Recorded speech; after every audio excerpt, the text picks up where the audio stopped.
السلام عليكم ورحمة الله وبركاته. الحمد لله رب العالمين، والصلاة والسلام على أشرف الأنبياء والمرسلين محمد وعلى آله وأصحابه الفائزين برضا الله أجمعين، أما بعد. اللهم إنا نسألك علما نافعا ورزقا طيبا وعملا متقبلا. اللهم إنا نعوذ بك من علم لا ينفع ومن قلب لا يخشع ومن نفس لا تشبع ومن دعوة لا يستجاب لها.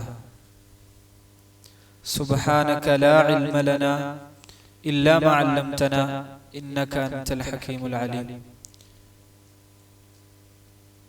പ്രിയമുള്ള സഹോദരങ്ങളെ, സഹോദരിമാരെ, അള്ളാഹുവിന്റെ ദീന് മനസ്സിലാക്കാനും മനസ്സിനെ ശുദ്ധീകരിക്കാനും ഒക്കെ വേണ്ടി ഈ ഒരു പള്ളിയിൽ ഒരുമിച്ച് കൂടിയിട്ടുള്ളവരെ,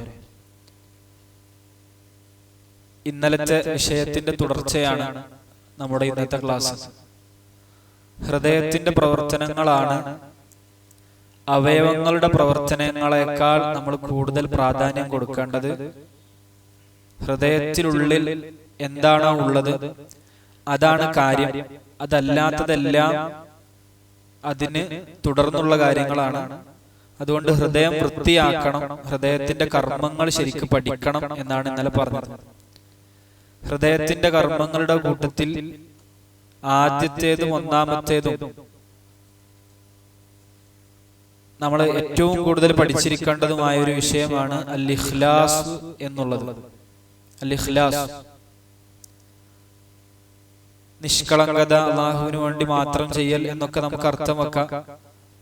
നമ്മളുടെ ഏത് കർമ്മങ്ങൾക്ക് പിറകിലും ഒരു ലക്ഷ്യമുണ്ടാകും, ഒരു ഉദ്ദേശമുണ്ടാകും. അത് എന്താണ് എന്നതിനെ അടിസ്ഥാനപ്പെടുത്തിയായിരിക്കും ആ കർമ്മത്തിന്റെ ഭംഗി ഉണ്ടാവുക. നമ്മുടെ ലക്ഷ്യം എന്താണോ, എങ്ങനെയാണോ, അതനുസരിച്ചാണ് ഉണ്ടാവുക. ഇഖ്ലാസ് എന്ന പദത്തിന്റെ അർത്ഥം അവിടുന്ന് അങ്ങോട്ട് നമുക്ക് തുടങ്ങണം. എന്താണ് ഇഖ്ലാസ് എന്ന പദത്തിന്റെ അറബി ഭാഷയിലെ അർത്ഥം? ഭാഷയിൽ വൃത്തിയുള്ളത്, കടഞ്ഞെടുക്കപ്പെട്ടത്, ഏറ്റവും ശുദ്ധിയുള്ളത്, കറ ഇല്ലാത്തത്, കലർപ്പില്ലാത്തത്, ഇതിനൊക്കെയാണ് ഇഖ്ലാസ് എന്ന് പറയാം. അങ്ങനെ ഒരുപാട് അർത്ഥങ്ങളുണ്ട്. എന്നാൽ നമ്മൾ മതത്തിൽ പൊതുവെ ഇഖ്ലാസ് കൊണ്ട് ഉദ്ദേശിക്കുന്നത്, നമ്മളൊക്കെ പൊതുവെ ഇഖ്ലാസ് ഉള്ളവരാകണം, ഇഖ്ലാസ് വേണമെന്നൊക്കെ പറയുമ്പോൾ കുറച്ച് അർത്ഥങ്ങളുണ്ടല്ലോ. പണ്ഡിതന്മാരോട് ഒരുപാട് നിർവചനങ്ങൾ ഇഖ്ലാസിന് കൊടുത്തിട്ടുണ്ട്, ഒരുപാട് നിർവചനങ്ങൾ കാണാം. ചിലത് വായിക്കാം. ചില പണ്ഡിതന്മാർ പറഞ്ഞു, നമ്മുടെ ഉദ്ദേശം കൊണ്ട് അള്ളാഹുവിനെ ഏകനാക്കുക, നമ്മളുടെ ഉദ്ദേശം അള്ളാഹുവിനും, നമ്മുടെ ഉദ്ദേശം അള്ളാഹു മാത്രമാവുക. നമസ്കാരം അള്ളാഹുക്ക് വേണ്ടി മാത്രം കൊടുക്കുന്നത് പോലെ നമ്മുടെ ലക്ഷ്യം അള്ളാഹുവിന് വേണ്ടി മാത്രം കൊടുക്കുക, അല്ലെങ്കിൽ അള്ളാഹിനെ മാത്രം ആക്കുക, അതാണ് ഇഖ്ലാസ്. മറ്റു ചിലർ പറഞ്ഞു, അള്ളാഹ്ക്ക് വേണ്ടി മാത്രമായിരിക്കണം നിന്റെ കർമ്മം, വേറൊരാൾക്കും, അള്ളാഹു അല്ലാത്ത വേറൊരാൾക്കും അതിലൊരു ഓഹരി ഉണ്ടായിക്കൂടാ. നമ്മൾ എന്ത് കർമ്മം ചെയ്താലും, ദീനിയായ നമ്മുടെ കർമ്മങ്ങളെല്ലാം, നമ്മുടെ ആരാധനാ കർമ്മങ്ങളെല്ലാം അള്ളാഹ്ക്ക് വേണ്ടി മാത്രമാവുക, അള്ളാഹു അല്ലാത്തവർക്ക് അതിൽ യാതൊരുവിധ പങ്കും ഓഹരിയും ഇല്ലാതിരിക്കുക എന്നുള്ളതാണ് ഇഖ്ലാസ്. വേറെ ചില പണ്ഡിതന്മാർ പറഞ്ഞു, നിന്റെ പ്രത്യക്ഷത്തിലും പരോക്ഷത്തിലും നിന്റെ കർമ്മം ഒരേപോലെ ആവുക. അതായത് നീ പുറത്തെന്താണോ കാണിക്കുന്നത് അതുപോലെ തന്നെ നിന്റെ ഹൃദയത്തിനുള്ളിലും ഉണ്ടാവുക, അതാണ് ഇഖ്ലാസ്. നീ സുജൂദ് ചെയ്യുന്നുണ്ട് അവയവങ്ങളെ കൊണ്ട്, ഖൽബോണ്ട് ആ സുജൂദ് നടക്കുന്നുണ്ടോ, ഉണ്ടെങ്കിൽ ഇഖ്ലാസായി, ഒരേപോലെ തുല്യതപ്പെട്ടാൽ ഇഖ്ലാസായി.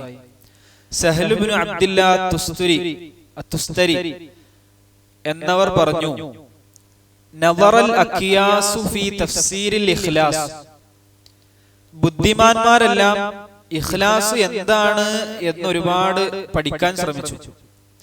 ഫലം യജിദു ഗൈറ ഹാദാ, അവർക്ക് ഇനി ഞാൻ ഈ പറയാൻ പോകുന്ന കാര്യമല്ലാത്ത ഒന്നും കിട്ടിയിട്ടില്ല. എന്താണ് അവർക്ക് ലഭിച്ചത്? ഇഖ്ലാസ് എന്ന് പറഞ്ഞാൽ അൻ തകൂന ഹറകാതുഹു വസുകൂനുഹു ഫീ സിർരിഹി വഅലാനിയതിഹി ലില്ലാഹി വഹ്ദഹു ലാ ശരീക ലഹ്. ഒരു വ്യക്തിയുടെ ചലനങ്ങളും അവന്റെ നിശ്ചലനങ്ങളും അവന്റെ രഹസ്യത്തിലും അവന്റെ പരസ്യത്തിലും അല്ലാഹുവിനു വേണ്ടി മാത്രമാവുക. ലാ യുമാസിജുഹു ശൈഉൻ, ആ കർമ്മത്തിൽ ഒന്നും കലരരുത്. ലാ നഫ്സുൻ, സ്വന്തം ശരീരത്തിന്റെ താല്പര്യങ്ങൾ കലരരുത്. വലാ ഹവൻ, ദേഹേച്ഛകൾ കലരരുത്. വലാ ദുനിയ, ദുനിയാവ് കലരരുത്. ഇതാണ് കലർപ്പില്ലാത്ത കർമ്മം, ഇതാണ് ഇഖ്ലാസുള്ള കർമ്മം എന്ന് അദ്ദേഹം പഠിപ്പിച്ചു. വേറെ ചില പണ്ഡിതന്മാർ ഇഖ്ലാസിന് വിശദീകരണം കൊടുത്തത്, നിർവചനം കൊടുത്തത്, അല്ലാ തത്ലുബ അലാ അമലിക ഷാഹിദൻ ഗൈറല്ലാഹ് വലാ മുജാസിയൻ സിവാഹു. നിന്റെ കർമ്മത്തിന് സാക്ഷിയായി, നിന്റെ കർമ്മത്തിന് പ്രതിഫലം നൽകുന്നവനായി അള്ളാഹുവിനെ മാത്രം നിശ്ചയിക്കുക. വേറൊരു ഷാഹിദിനെ നീ കൊതിക്കരുത്. എന്റെ കർമ്മം അള്ളാഹു കാണണമെന്ന് മാത്രമേ ഞാൻ ആഗ്രഹിക്കാവൂ, വേറൊരു ഷാഹിദ് കാണണമെന്ന് ഞാൻ ആഗ്രഹിക്കാതിരിക്കുക. അതേപോലെ തന്നെ എന്റെ കർമ്മത്തിനുള്ള പ്രതിഫലം അള്ളാഹു തരുമെന്നാണ് ഞാൻ പ്രതീക്ഷിക്കേണ്ടത്, വേറെ ആരും തരുമെന്ന് പ്രതീക്ഷിക്കേണ്ടതില്ല. ഇതാണ് ഇഖ്ലാസ്. ഇബ്നുൽ ഖയ്യിം റഹ്മത്തുള്ളാഹി അലൈഹി ഇതിനൊക്കെ ആറ്റിക്കുറുക്കി പറഞ്ഞു, എല്ലാ കറകളിൽ നിന്നും ഒരു അമൽ രക്ഷപ്പെടുക, ശുദ്ധിയാവുക, ഒരു കറയും ഉണ്ടാകാൻ പാടില്ല. നമ്മുടെ മനസ്സിന്റെ യാതൊരുവിധ താല്പര്യങ്ങളും നമ്മുടെ കർമ്മത്തിൽ കടന്നു വരരുത്. ഇമ്മാ ബി ത്വലബി തസയ്യുനി ഫീ ഖുലൂബിൽ ഖൽഖി, ആളുകളുടെ ഹൃദയത്തിൽ ഒരു അലങ്കാരം, എന്നെ സംബന്ധിച്ചൊരു നല്ല വിചാരം ഉണ്ടാവുക എന്നൊന്നും കർമ്മത്തിലുണ്ടാകരുത്. വഇമ്മാ ബി ത്വലബി മദ്ഹിഹിം, അവരുടെ പുകഴ്ത്തൽ പ്രതീക്ഷിച്ച് ചെയ്യരുത്. വൽ ഹുറൂബി മിൻ ദമ്മിഹിം, അവര് ഇകഴ്ത്തുമെന്ന് പേടിച്ചുകൊണ്ട് കർമ്മം ചെയ്യരുത്. ഔ ബി ത്വലബി തഅളീമിഹിം, അല്ലെങ്കിൽ അവരെന്നെ ആദരിക്കണം എന്ന് പ്രതീക്ഷിച്ച് കർമ്മം ചെയ്യാതിരിക്കുക. ഔ ബി ത്വലബി അംവാലിഹിം, അല്ലെങ്കിൽ അവരുടെ പണം കൊതിച്ച് കർമ്മം ചെയ്യാതിരിക്കുക. ഔ ഖിദ്മത്തിഹിം, അവർ എനിക്ക് ഖിദ്മത്ത് ചെയ്യണം. ഔ മഹബ്ബത്തിഹിം, അവരെന്നെ സ്നേഹിക്കണം. ഔ ഖളാഇ ഹവായിജിഹി അലാ ഐദിഹിം, എന്റെ കാര്യങ്ങളൊക്കെ ആൾക്കാർ ഇങ്ങനെ നടത്തി തരണം, ഇതിനു വേണ്ടി കർമ്മങ്ങൾ ചെയ്യാം. ഔ ഗൈരി ദാലിക മിനൽ ഇലലി വശവാഇബി വൽ ഇറാദാത്തിൽ ഫാസിദ, അല്ലെങ്കിൽ ഈ രൂപത്തിലുള്ള മോശം വിചാരങ്ങളോ ന്യൂനതകളോ രോഗങ്ങളോ ഒന്നും നമ്മുടെ കർമ്മത്തെ ബാധിക്കരുത്. അല്ലാഹു അല്ലാത്ത ഒന്നിനെയും നമ്മൾ ഒരു കർമ്മം കൊണ്ട് കൊതിക്കരുത്. നമ്മൾ നിസ്കരിക്കുമ്പോ, നമ്മൾ നോമ്പ് നോൽക്കുമ്പോ, ഏത് ഇബാദത്ത് നമ്മൾ ചെയ്യുമ്പോഴും അല്ലാഹു മാത്രമായിരിക്കണം നമ്മുടെ ലക്ഷ്യം. 100ൽ 100% അല്ലാഹു ആയിരിക്കണം. 1% പോലും വേറെ ആർക്കും കൊടുക്കരുത്. അപ്പൊ ഇത് ചെറിയൊരു നിസ്സാരമായ പണിയല്ല. ഹൃദയത്തെ സംബന്ധിച്ചിടത്തോളം ഇത് പറയാൻ എളുപ്പമായിരിക്കും, പക്ഷെ ഇത് പ്രവർത്തിക്കാനാണ് പാട്. ഹൃദയം കൊണ്ട് ഇത് ചെയ്ത് കാണിക്കാനാണ് പ്രയാസം. നിങ്ങൾ ചിന്തിച്ചു നോക്കുകയാണെങ്കിൽ നമ്മുടെ കർമ്മത്തിൽ 100% അള്ളാഹ്ക്ക് വേണ്ടി മാത്രമായിരിക്കണം. നമ്മളിവിടെ ഇരിക്കുന്ന, ക്ലാസ്സിൽ ഇരിക്കുന്ന ഒരു വിഭാഗത്താണല്ലോ ഇൽമു പഠിക്കുക. ഞാൻ ക്ലാസ് പറയുന്ന ഒരു വിഭാഗത്താണല്ലോ ആളുകൾക്ക് ഇൽമു പഠിപ്പിച്ചു കൊടുക്കുക. ഇവിടെയൊക്കെ ലക്ഷ്യം ഒരിക്കൽ പോലും 1% പോലും വേറെ ഒരു ലക്ഷ്യവും നമ്മൾക്ക് ഉണ്ടാകരുത് അള്ളാഹു അല്ലാതെ. ഇതിനാണ് ഇഖ്ലാസ് എന്ന് പറയുക. നമ്മുടെ മുറാദ് അള്ളാഹു മാത്രമാവുക, വേറെ ആരും വേറെ ഒന്നിലേക്കും നമ്മൾ തിരിയാതിരിക്കുക. അപ്പൊ ഇതാണ് ഇഖ്ലാസിന്റെ അർത്ഥം, നിർവചനമൊക്കെ ആയിട്ട് പണ്ഡിതന്മാര് പറഞ്ഞത്. രണ്ടാമതായി നമ്മൾക്ക് പഠിക്കാനുള്ളത് ഇന്ന് ഇഖ്ലാസ് എന്ന പദവും സിദ്ഖ് എന്ന പദവും തമ്മിൽ ഉള്ള ബന്ധം എന്താണ്. പല ആളുകളും സിദ്ഖ് ഉള്ള ആളാകണം എന്ന് പറഞ്ഞാൽ പല ആളുകൾ ഉദ്ദേശിക്കും ഇഖ്ലാസ് ഉള്ള ആളാകണം എന്ന് ഉദ്ദേശിക്കും. നമ്മളൊക്കെ പലപ്പോഴും ഇഖ്ലാസ് കൊണ്ട് ഉദ്ദേശിക്കൽ ഈ സിദ്ഖായിരിക്കും. രണ്ടും രണ്ട് പദങ്ങളാണ്. ഇത് അറബി ഭാഷയിലാണ് ഈ ചർച്ച. ഒരാൾ അയാളുടെ കർമ്മത്തിൽ മുഖ്ലിസ് ആണ്, ഒരാൾ അയാളുടെ കർമ്മത്തിൽ സ്വാദിഖാണ്. എന്താണ് അതിലെ വ്യത്യാസം എന്നാണ് നമ്മൾ പഠിക്കാൻ പോകുന്നത്. ഇഖ്ലാസ് എന്ന് പറഞ്ഞാൽ നമ്മൾ പറഞ്ഞു അത് കർമ്മത്തിൽ പ്രവേശിച്ചതിന് ശേഷമാണ്. സിദ്ഖ് എന്ന് പറഞ്ഞാൽ അതിന് മുമ്പുണ്ടാവേണ്ട ഒരു കാര്യമാണ്. കുറച്ചുകൂടിയും പറഞ്ഞാൽ നമ്മുടെ പ്രത്യക്ഷവും പരോക്ഷവും ഒരേപോലെ ആകലാണ് സിദ്ഖ്. നമ്മൾ നാവ് കൊണ്ട് പറയുന്ന നമ്മുടെ ഹൃദയം, നമ്മളിപ്പോൾ സത്യം പറഞ്ഞു എന്ന് പറയാം, സത്യം പറഞ്ഞു എന്ന് പറയാനുള്ള എപ്പോഴാന്ന് ചോദിച്ചാൽ നമ്മുടെ ഉള്ളിലുള്ളതും പുറത്തുള്ളതും ശരിയാവുമ്പോഴാണ് സത്യസന്ധനായി എന്ന് പറയാം. അതാണ് സിദ്ഖ്. വേറെ ചില പണ്ഡിതന്മാര് പറഞ്ഞു, പിന്നെ ഇഖ്ലാസ് എന്ന് പറഞ്ഞാൽ സ്വന്തം കർമ്മത്തിൽ വേറെ ആരെയും ചിന്തിക്കാതിരിക്കുക, അള്ളാനെ മാത്രം ചിന്തിക്കുക. സിദ്ഖ് എന്ന് പറയുകയാണെങ്കിൽ സ്വന്തം കർമ്മം നമുക്ക് തന്നെ വലുതായി തോന്നാതിരിക്കുക. ചില ആളുകൾ അങ്ങനെ, ഞാൻ ഇഖ്ലാസോടെ തന്നെ കർമ്മം ചെയ്താൽ നമുക്ക് ഞാൻ എന്തോ വലുത് ചെയ്തു എന്ന് തോന്നിയാൽ ആ കർമ്മം പോയി, അത് സിദ്ഖിനെ ബാധിക്കും എന്നുള്ളതാണ്. അതുകൊണ്ട് തന്നെ ലാ യത്തിമുൽ ഇഖ്ലാസു ഇല്ലാ ബിസ്സിദ്ഖ്, ഒരാളുടെ ഇഖ്ലാസ് പൂർണ്ണമാവണമെങ്കിൽ സിദ്ഖ് ആവശ്യമാണ്. സിദ്ഖ് ഇല്ലാതെ കഴിയൂല. വല സിദ്ഖു ഇല്ലാ ബിൽ ഇഖ്ലാസ്, ഒരാൾ സ്വാദിഖ് ആവണമെങ്കിൽ അയാൾ മുഖ്ലിസ് ആകണം, മുഖ്ലിസ് ആവണമെങ്കിൽ സ്വാദിഖ് ആവണം. ഇതങ്ങനെ സംഭവിക്കും. വലാ യത്തിമാനി ഇല്ലാ ബിസ്സബ്ർ, ഇത് രണ്ടിനും നല്ല ക്ഷമയും വേണം. നമ്മൾ ഇതൊക്കെയാണ് കൂടുതൽ ശ്രദ്ധിക്കേണ്ടതെന്ന് എനിക്ക് തോന്നുന്നത്. കാരണം നമ്മുടെ ലക്ഷ്യം പരലോകമായതുകൊണ്ട് നമ്മുടെ കർമ്മം ഏറ്റവും ഉഷാറാക്കി ചെയ്യാനാണല്ലോ നമ്മൾ ശ്രദ്ധിക്കേണ്ടത്. ആ സിദ്ഖിനെ ശ്രദ്ധിക്കണം. അപ്പൊ കുറച്ചുകൂടി ചുരുക്കി പറയുകയാണെങ്കിൽ ഇഖ്ലാസ് എന്ന് പറഞ്ഞാൽ നിന്റെ ഉദ്ദേശം അള്ളാനെ മാത്രമാക്കുക. സിദ്ഖ് എന്ന് പറഞ്ഞാൽ നിന്റെ പ്രത്യക്ഷവും പരോക്ഷവും ഒരേപോലെ ആവുക, നിന്റെ കർമ്മങ്ങൾ ഒരേപോലെ ആയിരിക്കണം, വാക്കുകൾ ഒരേപോലെ ആയിരിക്കണം, നിന്റെ അവസ്ഥകൾ ഒരേപോലെ ആയിരിക്കണം. ഇതിൽ മൂന്നിലും സിദ്ഖ് വേണം. ഉള്ളും പുറവും ഒരേ, നമ്മൾ വാക്കിൽ മാത്രമല്ല, കർമ്മം ചെയ്യുമ്പോ നമ്മള് നമ്മുടെ മനസ്സിലൊന്നുമില്ല, വെറുതെ ചെയ്യാണ്. ഒരു കാട്ടിക്കൂട്ടൽ, ഒരു ചടങ്ങ് കഴിക്കലാണെങ്കിൽ അയാൾക്ക് സിദ്ഖില്ല. അതേപോലെ തന്നെ അയാളുടെ അവസ്ഥ, പിന്നെ അയാൾ പുറത്ത് ഭയങ്കര ഖുശൂഅൊക്കെ കാണിക്കും, ഭയങ്കര ഭക്തനും ഭയങ്കരമായ ഒരു സംഭവമൊക്കെ കാണിക്കും. പക്ഷെ ഉള്ളിന്റെ ഉള്ളിൽ ഭയങ്കര വൃത്തികെട്ട ആളാണെങ്കിൽ അത് അവരുടെ അവസ്ഥയിൽ മോശമാണ്, അവ സിദ്ഖില്ല. പിന്നെ സംസാരത്തിൽ നമുക്കറിയാലോ, നുണ പറയുക എന്നുള്ളതൊക്കെയാണ് അതില് മനസ്സിലാക്കേണ്ടത് എന്നാണ്.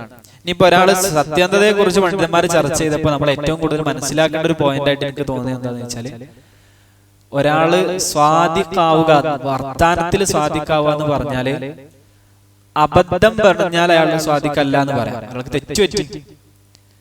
മനഃപൂർവ്വം നുണ പറഞ്ഞാലും സ്വാദിഖല്ല എന്ന് പറയും. രണ്ടിനും പറയും. കളവ് പറഞ്ഞാലും സ്വാദിഖല്ല എന്ന് പറയും, തെറ്റ് പറ്റിയാലും സ്വാദിഖല്ല എന്ന് പറയും. ഇതിൽ പെട്ടെന്ന് മനസ്സിലാക്കേണ്ടത്, ചില പണ്ഡിതന്മാര് പിന്നെ ഒരാളെ കുറിച്ച് പറയണ ഉദാഹരണം പറയാം. ഒരാളെ കുറിച്ച് യാത്രക്കാരനാണ് എന്ന് പറഞ്ഞു എന്ന് വിചാരിക്കുക. നമുക്കറിയാം അയാൾ യാത്രക്കാരനല്ല എന്നാണ് നമ്മൾ വിചാരിച്ചത്. നമ്മൾ മനഃപൂർവ്വം നുണ പറഞ്ഞതാണ്. അയാൾ വേങ്ങരങ്ങാടിക്ക് പോണത് കണ്ടു എന്ന് നമ്മൾ പറഞ്ഞു, നുണ പറഞ്ഞതാണ്. അയാൾ വേങ്ങരങ്ങാടിക്ക് പോണതല്ല ശരിക്കും. പക്ഷെ സത്യത്തിൽ അയാൾ വേങ്ങരങ്ങാടിക്ക് പോയി വിചാരിക്കാം. നമ്മൾ പറയുന്ന സമയത്താണ് പോയി കിട്ടി. അപ്പൊ ഇയാൾ പറഞ്ഞ സത്യമാവോ? ഇയാൾ അപ്പളും നുണയും തന്നെയാണ്. കാരണം എന്താണ്? അയാൾ ഉള്ളില് നുണ പറയാൻ വേണ്ടി പറഞ്ഞതാണ്. ആ വിഷയത്തിൽ ഒന്നുകൂടി മനസ്സിലാക്കാൻ വേണ്ടി, ഒരാൾ രാത്രി ഒരു പെണ്ണുമായി വ്യഭിചാരത്തിൽ ഏർപ്പെട്ടു. ഒരു മോശപ്പെട്ട പെണ്ണാണെന്ന് വിചാരിച്ചിട്ട് ഒരു പെണ്ണുമായിട്ടാണ് വ്യഭിചാരത്തിൽ ഏർപ്പെട്ടു. പകല് നോക്കുമ്പോൾ അയാളുടെ ഭാര്യനേനു. അയാൾക്ക് വ്യഭിചാരത്തിന്റെ കുറ്റം കിട്ടും. കാരണം അയാളുടെ മനസ്സിൽ എന്തേനു? അതാണ് ഈ സത്യസന്ധതയുടെ കാര്യം. ഉള്ളിലും പുറത്തും ഒരേപോലെ ആവുക എന്നുള്ളതാണ് അതിന്റെ പ്രശ്നം. ചിലപ്പോൾ സത്യമായിട്ട് വന്നാലും ശരിയായിട്ട് വന്നാലും അയാളെ നുണയാനായിട്ടാണ് പരിഗണിക്കുക. ഇത് സിദ്ഖുമായി ബന്ധപ്പെട്ട് പണ്ഡിതന്മാർ പറഞ്ഞതാണ്. ഇനി വേറൊരു പദമാണ് ഇഖ്ലാസുമായി ബന്ധപ്പെട്ട് പണ്ഡിതന്മാർ പറയുന്ന ബുദ്ധ നസീഹത്ത് എന്ന് പറഞ്ഞ പദം. ഒരാൾ തന്റെ കർമ്മത്തിൽ നാസിഹാകണം. നസീഹത്ത് എന്ന് പറഞ്ഞ പദത്തിന്റെ അർത്ഥം പഠിച്ചപ്പോൾ മനസ്സിലാകുന്നത്, നമ്മൾ കൊണ്ട് കഴിയുന്ന അത്ര പരമാവധി ഒരു കർമ്മം നന്നാക്കുക. ഒരാളെ നിസ്കാരത്തിൽ നസീഹത്തുള്ള ആളാണെന്ന് പറഞ്ഞാൽ ആ നിസ്കാരം ഏറ്റവും ഉഷാറാക്കി ചെയ്യാൻ അയാൾ പരിശ്രമിക്കുക എന്നുള്ളതാണ്. അത് ഇഖ്ലാസിന്റെ ഒരു ഭാഗം കൂടിയാണ്. പക്ഷെ ഇഖ്ലാസിനേക്കാളും കുറച്ചും കൂടി ഭാഗയിൽ വരും. ഇഖ്ലാസ് പറഞ്ഞാൽ അള്ളാഹ്ക്ക് വേണ്ടി മാത്രം ചെയ്യാന്നുള്ളതാണ്. ഇത് കുറച്ചും കൂടി സിൻസിയറായി ചെയ്യുന്നത് വളരെ ഉഷാറായി ചെയ്യുക എന്നുള്ളതാണ് നസീഹത്ത് എന്ന പദത്തിന്റെ അർത്ഥം. തന്നെ കൊണ്ടാവുന്നത്ര ആ കർമ്മത്തെ നന്നാക്കുമയാൾ. ചില ആളുകൾ, അയാളുടെ കർമ്മത്തിൽ ഉഷാറാണ് എന്ന് പറഞ്ഞു, അതേപോലെ അയാളെ കുട്ടികളോട് അയാളെ വിദ്യാർത്ഥികളോട് നല്ല നാസിഹായ സ്ഥാനം, അവരെ പഠിപ്പിക്കാൻ എത്ര പരിശ്രമിക്കും അത്രയും പരിശ്രമിക്കും. ഒരാൾ തന്റെ കൂട്ടുകാരോട് നാസിഹ എന്ന് പറഞ്ഞാൽ അവരെ നന്നാക്കാൻ വേണ്ടി എത്ര പരിശ്രമിക്കും, അവരുടെ നന്മക്ക് വേണ്ടി കഴിയുന്നൊക്കെ ചെയ്യാം. ഇതാണ് നസീഹത്ത് എന്ന് പറഞ്ഞാൽ. ഇതൊക്കെ ഇഖ്ലാസുമായി ബന്ധപ്പെട്ട പദങ്ങളാണ് എന്ന് പണ്ഡിതന്മാർ പറഞ്ഞു. മൂന്നാമത് നമ്മൾക്കിന്ന് പഠിക്കാനുള്ളത് ഇഖ്ലാസിന്റെ പ്രത്യേകതകൾ, അഹമ്മിയത്തുൽ ഇഖ്ലാസ്, ഇഖ്ലാസിന്റെ സ്ഥാനം എന്താണ് എന്നുള്ളതാണ്. ഒന്നാമതായി നമ്മൾ മനസ്സിലാക്കേണ്ടത് അല്ലാഹു സുബ്ഹാനഹു വ തആല എല്ലാ പ്രവാചകന്മാരെയും പറഞ്ഞയച്ചത് ഈ ഇഖ്ലാസ് പഠിപ്പിക്കാനാണ്. അള്ളാഹ്ക്ക് വേണ്ടി മാത്രം കർമ്മങ്ങൾ ചെയ്ത് ശീലിപ്പിക്കാനാണ്. ഇസ്ലാം എന്ന് പറഞ്ഞാൽ തന്നെ അതാണ്. ഇസ്ലാം എന്ന് പറഞ്ഞാൽ തന്നെ അതാണ്. അള്ളാഹ്ക്ക് വേണ്ടി മാത്രം കീഴൊതുങ്ങുക. അള്ളാഹു നബിമാരൊക്കെ പറഞ്ഞയച്ചത് ഈ ഒരു വിഷയത്തിന് വേണ്ടിയിട്ടാണ്. ഇതാണ് ശരിക്ക് ദീന്. നമ്മുടെ മതം അദ്ദീനുൽ ഖയ്യിം എന്നൊക്കെ പറഞ്ഞാൽ ഇതാണ്. എന്താണ്? നമ്മളുടെ കർമ്മങ്ങൾ അല്ലാഹു സുബ്ഹാനഹു വ തആലക്ക് വേണ്ടി മാത്രം ചെയ്യുക എന്നുള്ളതാണ് ദീൻ. അതന്നെയാണ് അതിന്റെ ഏറ്റവും വലിയ പ്രത്യേകത എന്നുള്ളതാണ്. ശൈഖുൽ ഇസ്ലാം ഇബ്നു തൈമിയ്യ പറഞ്ഞു, ഇഖ്ലാസുദ്ദീനി ലില്ലാഹി, അല്ലാഹ്ക്ക് വേണ്ടി മാത്രം മതത്തെ ആചരിക്കൽ, ഹുവദ്ദീനുൽ ലദീ ലാ യഖ്ബലുല്ലാഹു സിവാഹു, അതാണ് ലോകരക്ഷിതാവായ അല്ലാഹു സ്വീകരിക്കുന്ന ഒരേ ഒരു മതം. ഫഹുവല്ലദീ ബഅസ ബിഹിൽ അവ്വലീന വല്ലാഖിരീന മിനർ റുസുൽ, ആദ്യകാലക്കാരായ പ്രവാചകന്മാരെയും അവസാനകാലക്കാരായ പ്രവാചകന്മാരെയും ഒക്കെ അല്ലാഹു നിയോഗിച്ചത് ഈ ഇഖ്ലാസ് പഠിപ്പിക്കാനാണ്. വഅൻസല ബിഹി ജമീഅൽ കുതുബ്, എല്ലാ വേദഗ്രന്ഥങ്ങളും അല്ലാഹു അവതരിപ്പിച്ചത് ഈ ഇഖ്ലാസ് പഠിപ്പിക്കാനാണ്. വത്തഫഖ അലൈഹി അഇമ്മത്തു അഹ്ലിൽ ഈമാൻ, ഈമാനിന്റെ എല്ലാ ഇമാമുമാരും ഇതിൽ ഏകോപിച്ചിട്ടുണ്ട്. വഹാദാ ഹുവ ഖുലാസത്തു ദഅവത്തിൻ നബവിയ്യ, മുഹമ്മദി ദഅവത്തിന്റെ രത്നച്ചുരുക്കമാണ് ഇഖ്ലാസ്. രത്നച്ചുരുക്കമാണ് ഇഖ്ലാസ്. നബി സല്ലല്ലാഹു അലൈഹി വസല്ലമയുടെ പ്രബോധനത്തിന്റെ രത്നച്ചുരുക്കമാണ് ഇഖ്ലാസ്. അല്ലാഹ്ക്ക് വേണ്ടി മാത്രം കർമ്മങ്ങൾ ചെയ്യുക. വഹുവ ഖുതുബുൽ ഖുർആൻ, ഖുതുബുൽ ഖുർആനില്ലദീ തദൂറു അലൈഹി റഹ, ഖുർആനിന്റെ അച്ചുതണ്ടാണ് ഇഖ്ലാസ്. ഇഖ്ലാസ് ഇല്ലാതെ എന്തുണ്ടായിട്ട്? അതാണ് ഇഖ്ലാസിന്റെ പ്രത്യേകത. രണ്ടാമത്തെ പ്രത്യേകത, അല്ലാഹു സുബ്ഹാനഹു വ തആല നമ്മളെ സൃഷ്ടിച്ചത് തന്നെ ഈ ഒരു ഫിത്രത്തിലാണ്, ആ ഒരു പ്രകൃതിയിലാണ്, ശുദ്ധ പ്രകൃതിയിലാണ് നമ്മളെ സൃഷ്ടിച്ചത്. നമ്മൾ അള്ളാഹുവിനെ മാത്രം ആരാധിക്കുന്നവരായിട്ടാണ്, അല്ലെങ്കിൽ ആ ഒരു പ്രകൃതിയുമായിട്ടാണ് നമ്മൾ ജനിച്ചത്. അള്ളാഹ് അങ്ങനത്തെ ഒരു ഫിത്രത്താണ് നമ്മൾക്ക് തന്നിട്ടുള്ളത്. എല്ലാ ജനങ്ങളെയും അള്ളാഹു ആളുകളെ കാണിക്കുക, അവർക്ക് വേണ്ടി എന്തെങ്കിലും ചെയ്യുക, അല്ലെങ്കിൽ അള്ളാഹു അല്ലാത്തവരിലേക്ക് തിരിയുക എന്നുള്ളത് നമ്മുടെ ശുദ്ധ പ്രകൃതിയല്ല. പിന്നെ നമ്മൾ ഇങ്ങനെ കേടുവന്നതാണ്. നമ്മുടെ അന്തരീക്ഷം കൊണ്ടും നമ്മളുടെ സാഹചര്യം കൊണ്ടും നമ്മൾ കേടുവന്നു പോയതാണ്. ശരിക്കും അള്ളാഹു നമ്മളെ സൃഷ്ടിച്ച ഫിത്രത്ത് ഇതാണ് എന്ന് പണ്ഡിതന്മാർ നമ്മളെ പഠിപ്പിക്കുന്നു. വഇന്നി ഖലഖതു ഇബാദി ഹുനഫാഅ കുല്ലഹും, ഞാൻ എന്റെ അടിമകളെ മുഴുവൻ റജുമനസ്കരായി, ഹനീഫീങ്ങളായി, ശിർക്കിൽ നിന്നൊക്കെ തെറ്റിയവരായി, തൗഹീദിലേക്ക് ചാഞ്ഞവരായിട്ടാണ് ഞാൻ എന്റെ അടിമകളെ മുഴുവൻ പടച്ചിട്ടുള്ളത് എന്ന് അല്ലാഹു സുബ്ഹാനഹു വ തആല പറഞ്ഞു എന്നുള്ളതാണ്. ഉമർ ഇബ്നുൽ ഖത്താബ് റളിയല്ലാഹു അൻഹുവിൽ നിന്നൊരു റിവായത്തുണ്ട്. അദ്ദേഹം ഒരിക്കൽ മുആദ് ഇബ്നു ജബൽ റളിയല്ലാഹു അൻഹുവിന്റെ സമീപത്തോടു കൂടി നടന്നുപോയി. എന്നിട്ട് മുആദ് ഇബ്നു ജബലിനോട് ചോദിച്ചു, മാ ഖിവാമു ഹാദിഹിൽ ഉമ്മ, ഈ ഉമ്മത്തിന്റെ നിലനിൽപ്പ് എന്തിലാണ്? അപ്പൊ മുആദ് റളിയല്ലാഹു അൻഹു പറഞ്ഞു, സലാസുൻ, മൂന്ന് കാര്യങ്ങളുണ്ട്. വഹുന്നൽ മുൻജിയാത്ത്, അതാണ് എല്ലാവരെയും രക്ഷപ്പെടുത്തുന്ന മൂന്ന് കാര്യങ്ങൾ. ഒന്ന് അൽ ഇഖ്ലാസു, ഒന്നാമത്തേത് ഇഖ്ലാസ് ആണ്, കർമ്മങ്ങൾ അല്ലാഹുവിന് വേണ്ടി മാത്രം ചെയ്യുക. വഹുവൽ ഫിത്രത്തു, അതാണ് അല്ലാഹു നമ്മളെ പടച്ച ഫിത്രത്തല്ലാഹില്ലതി ഫതറന്നാസ അലൈഹാ, ആ ഫിത്രത്ത് അതാണ്. രണ്ടാമത്തേത് അസ്സലാത്തു വസ്സലാത്തു, അതാണ് മില്ലത്ത്, ഇബ്രാഹിം നബിയുടെ മില്ലത്ത്, നിസ്കാരം. അടുത്തത് വത്വാഅത്തു, സൽക്കർമ്മങ്ങളാണ്. വഹിയൽ ഇസ്മ, അതാണ് നമ്മൾക്ക് അല്ലാഹുവിൽ നിന്നുള്ള സംരക്ഷണം കിട്ടുന്നത്. ഫഖാല ഉമർ, അപ്പോൾ ഉമർ റളിയല്ലാഹു അൻഹു പറഞ്ഞു, സ്വദഖത, നിങ്ങൾ പറഞ്ഞത് സത്യമാണ്.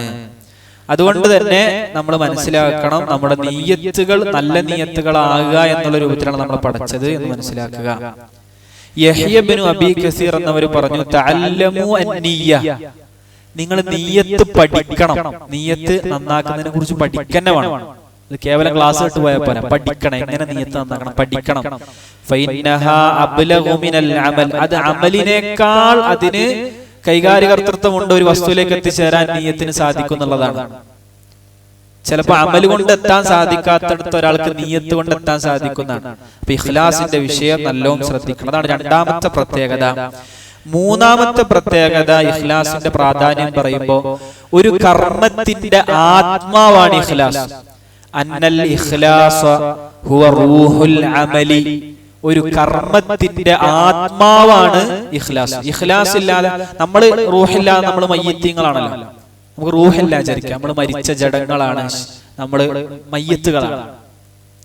അതേപോലെയാണ് ഒരു കർമ്മം ഇഖ്ലാസ് ഇല്ലെങ്കിൽ മയ്യത്തായ കർമ്മമാണ് എന്ന് പണ്ഡിതന്മാര് പഠിപ്പിക്കുന്നു. ഫഅമലുൻ ലാ ഇഖ്ലാസ ഫീഹി, ഇഖ്ലാസ് ഇല്ലാത്ത ഒരു കർമ്മം കജസദിൻ ലാ റൂഹ ഫീഹി, റൂഹില്ലാത്ത ശരീരത്തെ പോലെയാണ് എന്ന് നമ്മൾ മനസ്സിലാക്കണം. അപ്പോൾ നമ്മുടെ കർമ്മത്തിൽ ഇഖ്ലാസ് നഷ്ടപ്പെട്ടാൽ പിന്നെ അത് മയ്യിത്താണ്, അള്ളാഹുവിലേക്ക് ഉയരുകയില്ല, അള്ളാഹിലേക്ക് ഒരിക്കലും ഉയരുകയില്ല എന്ന് നമ്മൾ മനസ്സിലാക്കുക. അപ്പൊ അതാണ് നമ്മൾ ഏറ്റവും കൂടുതൽ ശ്രദ്ധിക്കേണ്ടത്.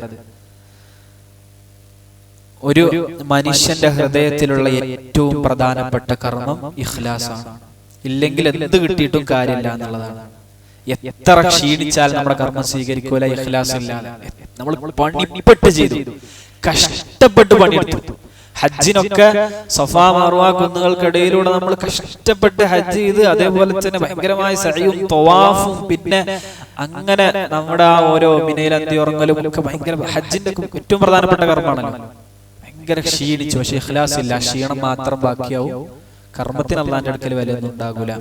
അതുകൊണ്ട് തന്നെ ഏറ്റവും കൂടുതൽ നമ്മൾ ശ്രദ്ധിക്കേണ്ട ഹൃദയത്തിന്റെ കർമ്മമാണ് ഇഖ്ലാസ്. അതെല്ലാവരും അവർ കർമ്മം ചെയ്യുമ്പോൾ ശ്രദ്ധിക്കുക, ഇഖ്ലാസ് ഉണ്ടോ എന്ന് ആലോചിക്കണം.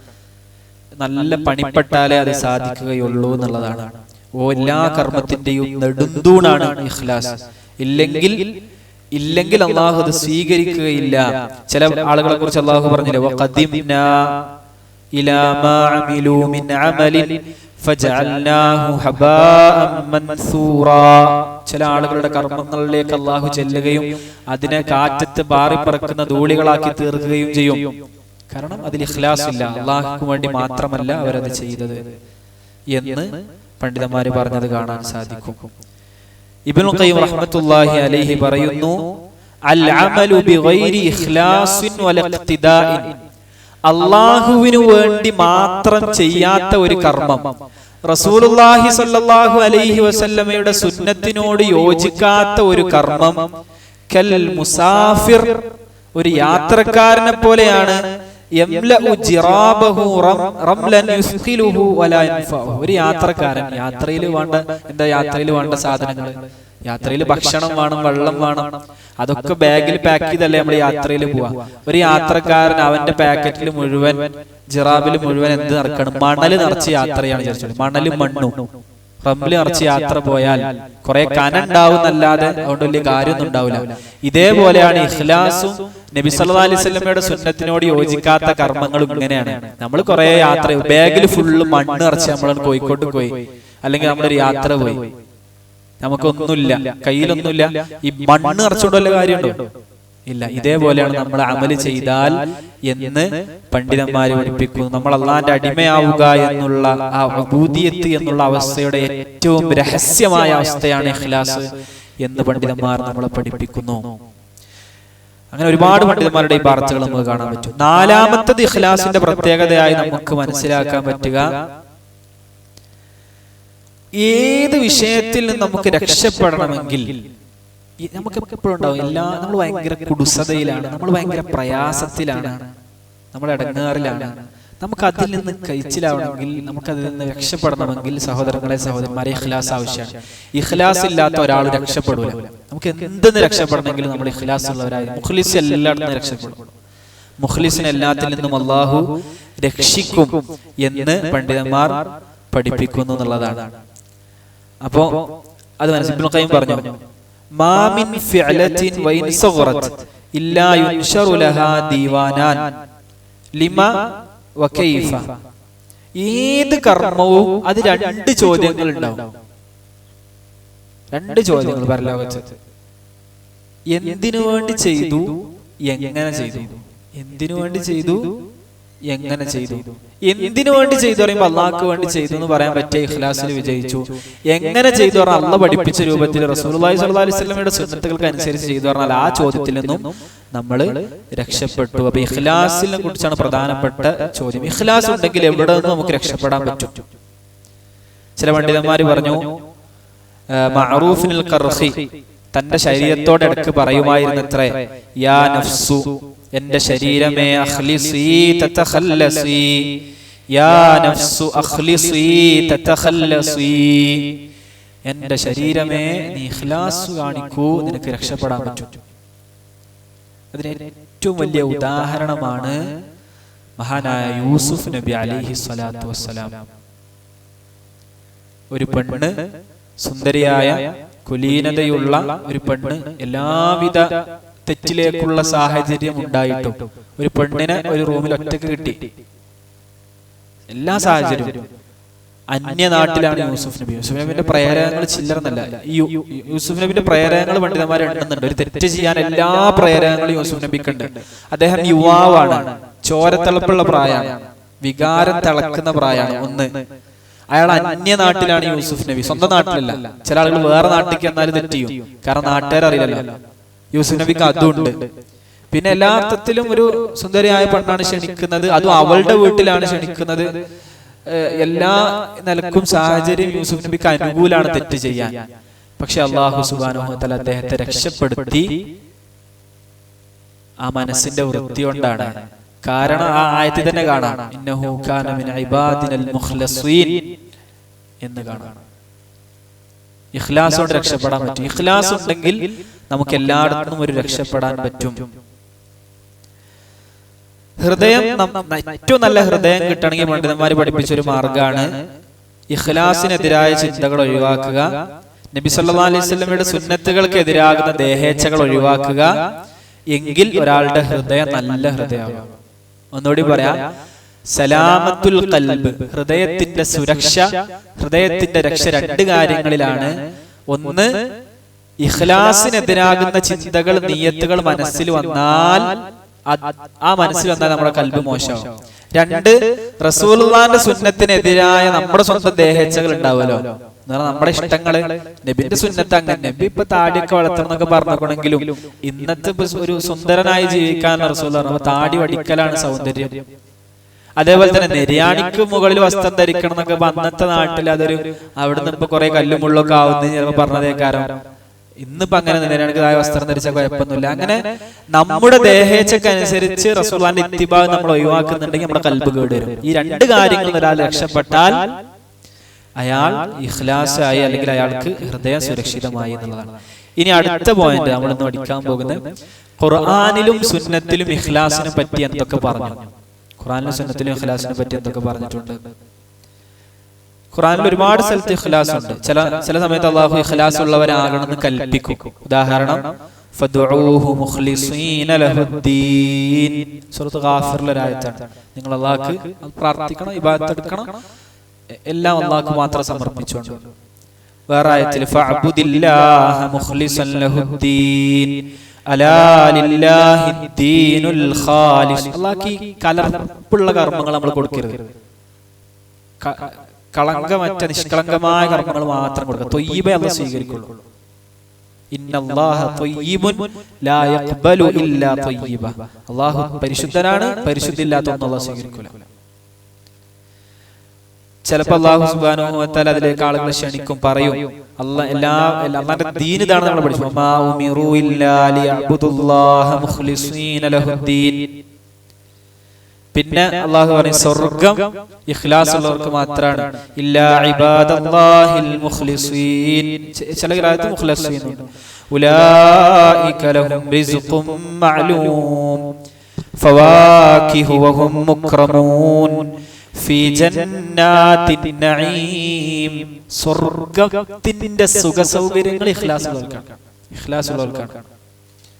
ചിലപ്പോൾ അല്ലാഹു പറയും ശൈത്താനിൽ നിന്ന് രക്ഷപ്പെടാനും ശൈത്താന്റെ കുതന്ത്രങ്ങളിൽ നിന്ന് രക്ഷപ്പെടാനും ഇഖ്ലാസ് ഉള്ളവർക്ക് മാത്രമേ കഴിയുള്ളൂ. ഖുർആനിലുള്ളതാണ്. ശൈത്താൻ തന്നെ പറഞ്ഞിട്ടുണ്ട്, ഇബ്ലീസ് പറഞ്ഞതാണ്, ഖാല ഫബിഇസ്സതിക ലഉഗ്വിയന്നഹും അജ്മഈൻ. അല്ലാഹുവിന്റെ പ്രതാപം ആണയിട്ട് ഇബ്ലീസ് സത്യം ചെയ്തു, ഞാൻ അവരെ മുഴുവൻ വഴിവെപ്പിക്കും, എല്ലാരെയും വഴിവെപ്പിക്കും. ഇല്ലാ ഇബാദക മിൻഹുമുൽ മുഖ്ലസീൻ, മുഖ്ലസീങ്ങളായ നിന്റെ അടിമകളെ ശൈത്താനൊന്നും ഇബ്ലീസിനൊന്നും ചെയ്യാൻ കഴിയില്ല. കുറെ ആയത്തുകളുണ്ട്. റസൂലുള്ളാഹി സ്വല്ലല്ലാഹു അലൈഹി വസല്ലമ ഒരുപാട് കാര്യം ഇഖ്ലാസിനെ പറ്റി സുന്നത്തിൽ തന്നെ ഒരുപാട് ഹദീസുകൾ നമുക്ക് പഠിപ്പിച്ചു തന്നിട്ടുണ്ട്. അബൂ ഉമാമ അൽ ബാഹിലി റളിയല്ലാഹു അൻഹു റിവായത്ത് ചെയ്യുന്ന ഒരു ഹദീസിൽ കാണാം, ഒരു വ്യക്തി അള്ളാഹുവിന്റെ റസൂലിന്റെ അടുക്കലേക്ക് വന്നു. എന്നിട്ട് ചോദിച്ചു, അള്ളാഹുവിന്റെ റസൂലെ, ഒരാൾ യുദ്ധം ചെയ്യുന്നു, അയാൾക്ക് കൂലിയും അതേപോലെ തന്നെ ആളുകളുടെ പ്രശംസയുമാണ് ലക്ഷ്യം. അപ്പൊ അയാൾക്ക് എന്തെങ്കിലും കിട്ടുമോ ചോദിച്ചു. മാലഹു. അപ്പൊ റസൂലുള്ളാഹി സ്വല്ലല്ലാഹു അലൈഹി വസല്ലം പറഞ്ഞു, ലാ ശൈഅ ലഹു, അവനൊന്നും കിട്ടൂല, അവന് ഒന്നും ലഭിക്കുകയില്ല. എന്നിട്ട് റസൂലുള്ളാഹി പറഞ്ഞു, ഇന്നല്ലാഹ ലാ യഖ്ബലു മിനൽ അമലി ഇല്ലാ മാ കാന ലഹു ഖാലിസാ വബുതുഗിയ ബിഹി വജ്ഹുഹു. അള്ളാഹുവിന് മാത്രം നിഷ്കളങ്കമാക്കാത്ത, അള്ളാഹുവിനെ കൊതിക്കാത്ത ഒരു കർമ്മവും അള്ളാഹു സ്വീകരിക്കുകയില്ല എന്ന് പറഞ്ഞു എന്നുള്ളതാണ്. അള്ളാഹ്ക്ക് ആവശ്യമില്ലാതാണ്, അള്ളാഹ്ക്ക് ശിർക്ക് ചെയ്ത കർമ്മങ്ങൾ ആവശ്യമില്ല. അതുകൊണ്ട് തന്നെ നമ്മുടെ മനസ്സിൽ എന്തൊക്കെ ചിന്തകൾ വരും ആലോചിച്ച് നോക്കി. നമ്മുടെ മനസ്സിൽ എന്തൊക്കെ ചിന്തകളാണ് ഒരു കർമ്മം ചെയ്യുമ്പോൾ. ഇഖ്ലാസ് പോട്ടെ, അതിങ്ങനെ നമ്മളെ മനസ്സിങ്ങനെ ഹൃദയം നന്നാക്കുമ്പോ ഇങ്ങനെ കുറെ എത്ര ചിന്തകളാണ് മനസ്സിൽ വരുന്നത്. ഇതിന്റെ അടിയിൽ നിന്നൊക്കെ നമുക്ക് ഏറ്റവും ശുദ്ധമായ ഒരു കർമ്മം കടഞ്ഞെടുക്കണമെങ്കിൽ കുറച്ച് പണി ഉണ്ടാകും. അതിനാണ് നമ്മൾ പരിശ്രമിക്കേണ്ടത്. പരലോകത്ത് ചെന്ന് നമ്മളെല്ലാവരും പരലോകത്ത് ചെന്നിട്ട് അള്ളാന്റെ മുമ്പിൽ നിൽക്കുമ്പോ അള്ളാഹ് പറയാണ്, ഈ കർമ്മങ്ങളൊന്നും സ്വീകരിക്കുകയില്ല എന്ന് പറഞ്ഞാൽ എത്ര വിഷമം ഉണ്ടാകും. അതാണ് ഖുർആൻ പഠിപ്പിക്കുന്ന ഏറ്റവും വലിയ നഷ്ടം. ഏറ്റവും വലിയ നഷ്ടം അതാണ്. പരലോകത്ത് എന്നു ഞാൻ റമദാൻ മാസത്തിൽ നോമ്പ് നോറ്റിരുന്നു, ഞാൻ ഖുർആൻ ഓതിയിരുന്നു, കുറെ ഖുർആൻ ഓതിയിരുന്നു, ഞാൻ കുറെ നിസ്കരിച്ചിരുന്നു, ഇതൊന്നും സ്വീകരിക്കൂല. അതിനുള്ള ക്വാളിറ്റി അതിനില്ല എന്ന് പറഞ്ഞാൽ എത്ര സങ്കടം ഉണ്ടാവും. പിന്നെ അവസരമില്ലല്ലോ. അപ്പൊ ഇത് നന്നാക്കൽ ഭയങ്കര ആവശ്യമാണ്. ഇന്നല്ലാഹ ലാ യൻദുറു ഇലാ സുവരിക്കും വഅംവാലിക്കും വഅജ്സാദിക്കും എന്നൊക്കെ ഉണ്ട്. ശരീരത്തിലേക്കും സമ്പത്തിലേക്കും ഒന്നും അങ്ങനെയൊന്നല്ല അള്ളാന്റെ നോട്ടം. അള്ളാന്റെ നോട്ടം ഹൃദയത്തിലേക്കാണ്. ഹൃദയം നന്നാലേ ബാക്കി ശരീര സമ്പത്തൊക്കെ നന്നാവുള്ളൂ. വലാകിൻ യൻദുറു ഇലാ ഖുലൂബിക്കും വഅഅമാലിക്കും, നിങ്ങളുടെ കർമ്മങ്ങളിലേക്കും നിങ്ങളുടെ ഹൃദയങ്ങളിലേക്കുമാണ് അള്ളാഹുവിന്റെ നോട്ടം. നബി സല്ലല്ലാഹു അലൈഹി വസല്ലമ രാവിലെ ആയി കഴിഞ്ഞാൽ ഒരു ദിക്ർ ചൊല്ലാറുണ്ട്. രാവിലത്തെ ദിക്റിൽ പെട്ടതാണ് അസ്ബഹ്നാ അലാ ഫിത്രത്തിൽ ഇസ്ലാം വഅലാ കലിമത്തിൽ ഇഖ്ലാസ് വഅലാ ദീനി നബിയിനാ മുഹമ്മദിൻ സല്ലല്ലാഹു അലൈഹി വസല്ലം വഅലാ മില്ലത്തി ഇബ്രാഹീമ ഹനീഫ, സല്ലല്ലാഹു വഅലാ മില്ലത്തി അബീനാ ഇബ്രാഹീമ ഹനീഫൻ മുസ്ലിമ വമാ കാന മിനൽ മുശ്രിക്കീൻ എന്ന് നബി സല്ലല്ലാഹു അലൈഹി വസല്ലം പറയും. അപ്പോൾ എത്ര പ്രാധാന്യം ഇഖ്ലാസിനുണ്ട് എന്ന് നമ്മൾ മനസ്സിലാക്കുക. ഖുർആനിലും ഹദീസിലും ഇങ്ങനെയൊക്കെ റസൂലുള്ളാഹി പഠിപ്പിച്ചിട്ടുണ്ട്. ഇനി ഇഖ്ലാസിന്റെ രണ്ട് പദവികൾ പറയാം. അടുത്ത ഇഖ്ലാസിന്റെ രണ്ട് പദവികൾ. ഞാൻ ഒന്നും ഇന്നലെ കുറെ സ്കിപ്പ് ആയതുകൊണ്ട് ഭയങ്കര സങ്കടം. ഇനിയിപ്പോ നമ്മള് അടുത്ത റമദാനിക്ക് എടുത്താലും വേണ്ടില്ല, ഏറ്റവും പ്രധാനപ്പെട്ടതൊക്കെ പറഞ്ഞിട്ടെന്ന് പോകാനുള്ളൂ എന്നുള്ള നിലക്കാണെന്ന് വന്നത്. അപ്പൊ ഒരു പേജ് ഒഴിവാക്കണില്ല, എല്ലാ പേജും പറയുന്നുണ്ട്. ഇഖ്ലാസിന്റെ മർത്തബകൾ, ഇഖ്ലാസിന് ദറജകളുണ്ട്. ഒന്നാം ദറജ, രണ്ടാം ദറജ എന്നൊക്കെ പറഞ്ഞിട്ട് ഒരു പദവി. ആദ്യത്തേതാണ് ഏറ്റവും നല്ലത്. ആദ്യത്തെ പദവി എന്താന്ന് ചോദിച്ചാൽ 100% അള്ളാഹുവിനെ മാത്രം, അള്ളാഹിന്റെ പ്രതിഫലം മാത്രം ലക്ഷ്യം വെക്കുക. വേറൊരു ലക്ഷ്യമല്ല. ഇനി മുബാഹായ ചില ലക്ഷ്യങ്ങൾ ഉണ്ടാവും. നമ്മൾ പള്ളിയിൽ പോകുമ്പോ പിന്നെ പള്ളിക്കും പോവാ, വീട്ടിലുള്ള പിന്നെ എന്തും വാങ്ങാം, സാധനങ്ങളും വാങ്ങാം എന്നൊരാൾ നിയത്ത് വെച്ച് വിചാരിച്ചോളി. ഇത് ഒരു കർമ്മം ചെയ്യുമ്പോ ഒന്നുമില്ല, അള്ളാഹുവിനെ മാത്രം ലക്ഷ്യം വെച്ചു, അള്ളാഹിന്റെ അടുത്തുള്ളത് മാത്രം എന്ന് ലക്ഷ്യം വെച്ചു. ഒന്നും ലക്ഷ്യമല്ല. ഗനീമത്ത്, യുദ്ധം ചെയ്ത ഗനീമത്ത് പോലും ലക്ഷ്യമല്ല. മോശ ലക്ഷ്യങ്ങൾ പോട്ടെ, നല്ല ലക്ഷ്യങ്ങളും വേറെ ലക്ഷ്യങ്ങളൊന്നുമില്ല. ഒരു ലക്ഷ്യമല്ല, ആകെ ഒരേ ഒരു ലക്ഷ്യം, അത് അള്ളാഹു മാത്രം, വേറെ ലക്ഷ്യങ്ങളൊന്നുമില്ല, അള്ളാഹിന്റെ അടുത്തുള്ളത് മാത്രം. ഇതാണ് ഫസ്റ്റ് ദറജ, ആദ്യത്തെ ദറജ. ചില ആളുകൾ പിന്നെ കുറെ നിസ്കരിച്ചാൽ ശരീരത്തിന് കുറച്ചുകൂടി ആരോഗ്യമാണ്. നിസ്കാരത്തിന് അങ്ങനെ പ്രത്യേകതകളുണ്ടല്ലോ. നിസ്കരിച്ചാൽ ആരോഗ്യമായിട്ട് കുറച്ച് അതൊന്നുമില്ല. ലക്ഷ്യം അള്ളാഹു മാത്രം, അള്ളാന്റെ പ്രതിഫലം മാത്രം. പള്ളിയിലേക്ക് നടക്കുമ്പോ അയാൾക്ക് എന്ത് കൂടും? പ്രതിഫലം കൂടും. ഓരോ ചവിട്ടിന് എത്ര പ്രതിഫലം ഉണ്ട്? ഒരു പ്രതിഫലം, ഒരു അജ്ർ അല്ലാഹു രേഖപ്പെടുത്തുകയും ഒരു തെറ്റ് അള്ളാഹു സുബ്ഹാനഹു വ തആല അവന് പിന്നെ വിട്ടുവീഴ്ച ചെയ്ത് കൊടുക്കുകയൊക്കെ ചെയ്യുമല്ലോ. ഒരു ലക്ഷ്യമല്ല, അള്ളാഹു മാത്രം. ഒരു മാനയിലേക്കും തിരിയുന്നില്ല, അള്ളാഹിന്റെ ലക്ഷ്യം മാത്രം. അപ്പൊ ഈ തെറ്റ് പുറത്തിട്ട് അള്ളാഹുവിന്റെ അടുക്കലുള്ളത് മാത്രം, വേറൊരു ലക്ഷ്യവും അവനില്ല. ഇതാണ് ഏറ്റവും വലിയ ദറജ, ഏറ്റവും വലിയ ലക്ഷ്യം. അപ്പൊ ഇതിൽ ഈ മർത്തബിൽ എന്ത് കിട്ടും? സ്വാഭാവികമായിട്ടും അള്ളാഹുവിൽ നിന്നുള്ള, ഖുർആൻ ഓതാണ്, അള്ളാഹിനെ മാത്രം ലക്ഷ്യം വെച്ച് ഓതാണ്. അപ്പൊ ഖുർആനിലൂടെ ഒരാൾക്ക് ശിഫ കിട്ടും എന്നുള്ള പറഞ്ഞ അയാൾക്ക് കിട്ടും, സ്വാഭാവികമായിട്ട് ആൾക്ക് കിട്ടും. പിന്നെ മാത്രല്ല, അദ്കാർ സ്വഭാവം ചൊല്ലിക്കഴിഞ്ഞാൽ പിശാചിന് രക്ഷ കിട്ടും. ഇയാളൊന്നും ചിന്തിക്കില്ലെങ്കിൽ ഇതൊക്കെ സ്വാഭാവികമായിട്ടും ആളിലേക്ക് വരും, സ്വാഭാവികമായിട്ടും വരും. അപ്പൊ ഇയാൾക്ക് ഇത് എന്താ കിട്ടും? ഇങ്ങനെ ലക്ഷ്യം വെച്ചാൽ, വേറെ ലക്ഷ്യം അള്ളാഹിനെ മാത്രം ലക്ഷ്യം വെച്ചാൽ എന്തൊക്കെ അള്ളാഹ് ആ കർമ്മത്തിലൂടെ പഠിപ്പിച്ചു അതൊക്കെ ആൾക്ക് എന്താ പറയാ കിട്ടിക്കോളും. തൊബാൻ കിട്ടും, ഫിഅലൻ അത് കിട്ടും. അതൊന്നും ലക്ഷ്യം വെച്ചില്ലെങ്കിലും വരും. അയാൾക്ക് പരലോകത്ത് അള്ളാഹിന്റെ അടുക്കൽ വലിയ കൂലി ഉണ്ടാവും. ചെറിയ കൂലി നല്ല വലിയ കൂലി ഉണ്ടാകും. പിന്നെ മാത്രല്ല, ദുനിയാവിൽ ഒരു മനുഷ്യന് നേരെ ചൊവ്വെ ഇസ്തിഖാമത്തോടു കൂടി അള്ളാഹിന്റെ വഴിയിൽ തെറ്റാതെ സഞ്ചരിക്കാൻ സാധിക്കും. പിന്നെ ദുനിയാവിൽ ഉണ്ടാവാന്ന് വെച്ചാൽ അള്ളാഹു എല്ലാ കേടുകളിൽ നിന്നും അയാളെ രക്ഷിക്കും ചെയ്യും. ഇപ്പൊ യൂസുഫ് നബിന്റെ കഥ പറഞ്ഞതുപോലെ. രണ്ടാമത്തെ ദറജ, ഇതിന് താഴെയുള്ള പദവി എന്താന്ന് വെച്ചാല്, ഒരാൾ ഒരു കർമ്മം ചെയ്യുമ്പോൾ അള്ളാഹിനെ ലക്ഷ്യം വെച്ചു, പിന്നെ അനുവദിക്കപ്പെട്ട ചിലതിലേക്ക് അയാൾ തിരിഞ്ഞു നോക്കി. ഉദാഹരണം പറയുകയാണെങ്കിൽ, ഒരാൾ കച്ചവടം ഹജ്ജിന് പോവാണ്, അള്ളാഹിന്റെ വജ് ഉദ്ദേശിച്ചാണ് ഹജ്ജ് ചെയ്യണത്.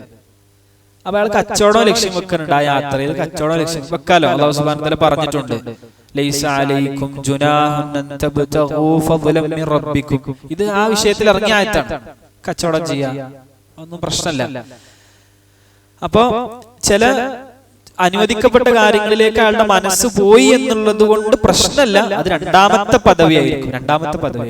നമ്മൾ ഏറ്റവും വലിയ ആളുകളുടെ പദവിയാണ് ആദ്യം പറഞ്ഞത്. ഇവരല്ല മാത്രം ലക്ഷ്യം, സ്വാഭാവികമായിട്ട് ഇതൊക്കെ അതിലൂടെ വന്നു പോയിക്കോളും. പിന്നെ ഒരാൾ നിസ്കാരത്തിലേക്ക് വരുന്നത് അള്ളാഹുവിന്റെ അമ്രിന് ഉത്തരം നൽകിക്കൊണ്ടാണ്, അള്ളാഹിനെ അനുസരിച്ചുകൊണ്ടാണ്, വേറെ ഒന്നിലേക്കും തിരിഞ്ഞു പോകുന്നില്ല. ഉദാഹരണത്തിന്, ഞാൻ എപ്പോഴും പള്ളിയിൽ പോയാൽ എന്നാലും നല്ലൊരു മുസ്ലിമായ ആളുകൾ എന്നെ സ്വീകരിക്കുന്നതൊന്നുമില്ല. ഇങ്ങനെയുള്ള ഇനിയിപ്പോ അനുവദിക്കപ്പെട്ട കാര്യങ്ങള് നമുക്ക് ചിന്തിക്കാം. രണ്ടാം ദർജയിലൊക്കെ എത്തുമ്പോ ഇത് നമ്മൾ മനസ്സിലാക്കുക. രണ്ട് പദവികളാണ് ഇഖ്ലാസിനുള്ളത്. ഒന്ന് ഏറ്റവും വലിയ ആളുകൾക്കുള്ള പദവിയാണ്. രണ്ട് നമ്മുടെയൊക്കെ മനസ്സിൽ വന്നു പോണതാണ്. ചില ലക്ഷ്യങ്ങളൊക്കെ അനുവദിക്കപ്പെട്ടതാണ്, അത് പറ്റും. അല്ലാഹു സുബ്ഹാനഹു വ തആല നമ്മളെ കാത്തുരക്ഷിക്കട്ടെ. ഇനി ഇഖ്ലാസിന്റെ ആ ഒരു രഹസ്യം, അതിന്റെ ഒരു സൂക്ഷ്മത കിടക്കുന്നത് എവിടെയാണ്? ഇഖ്ലാസ് വളരെ മൈന്യൂട്ടായ കാര്യമാണ്. ദിഖ്ഖത്തുൽ ഇഖ്ലാസ് എന്ന് പറയും. ഇഖ്ലാസ് വളരെ നമുക്ക് പെട്ടെന്ന് കിട്ടുന്ന കാര്യമല്ല.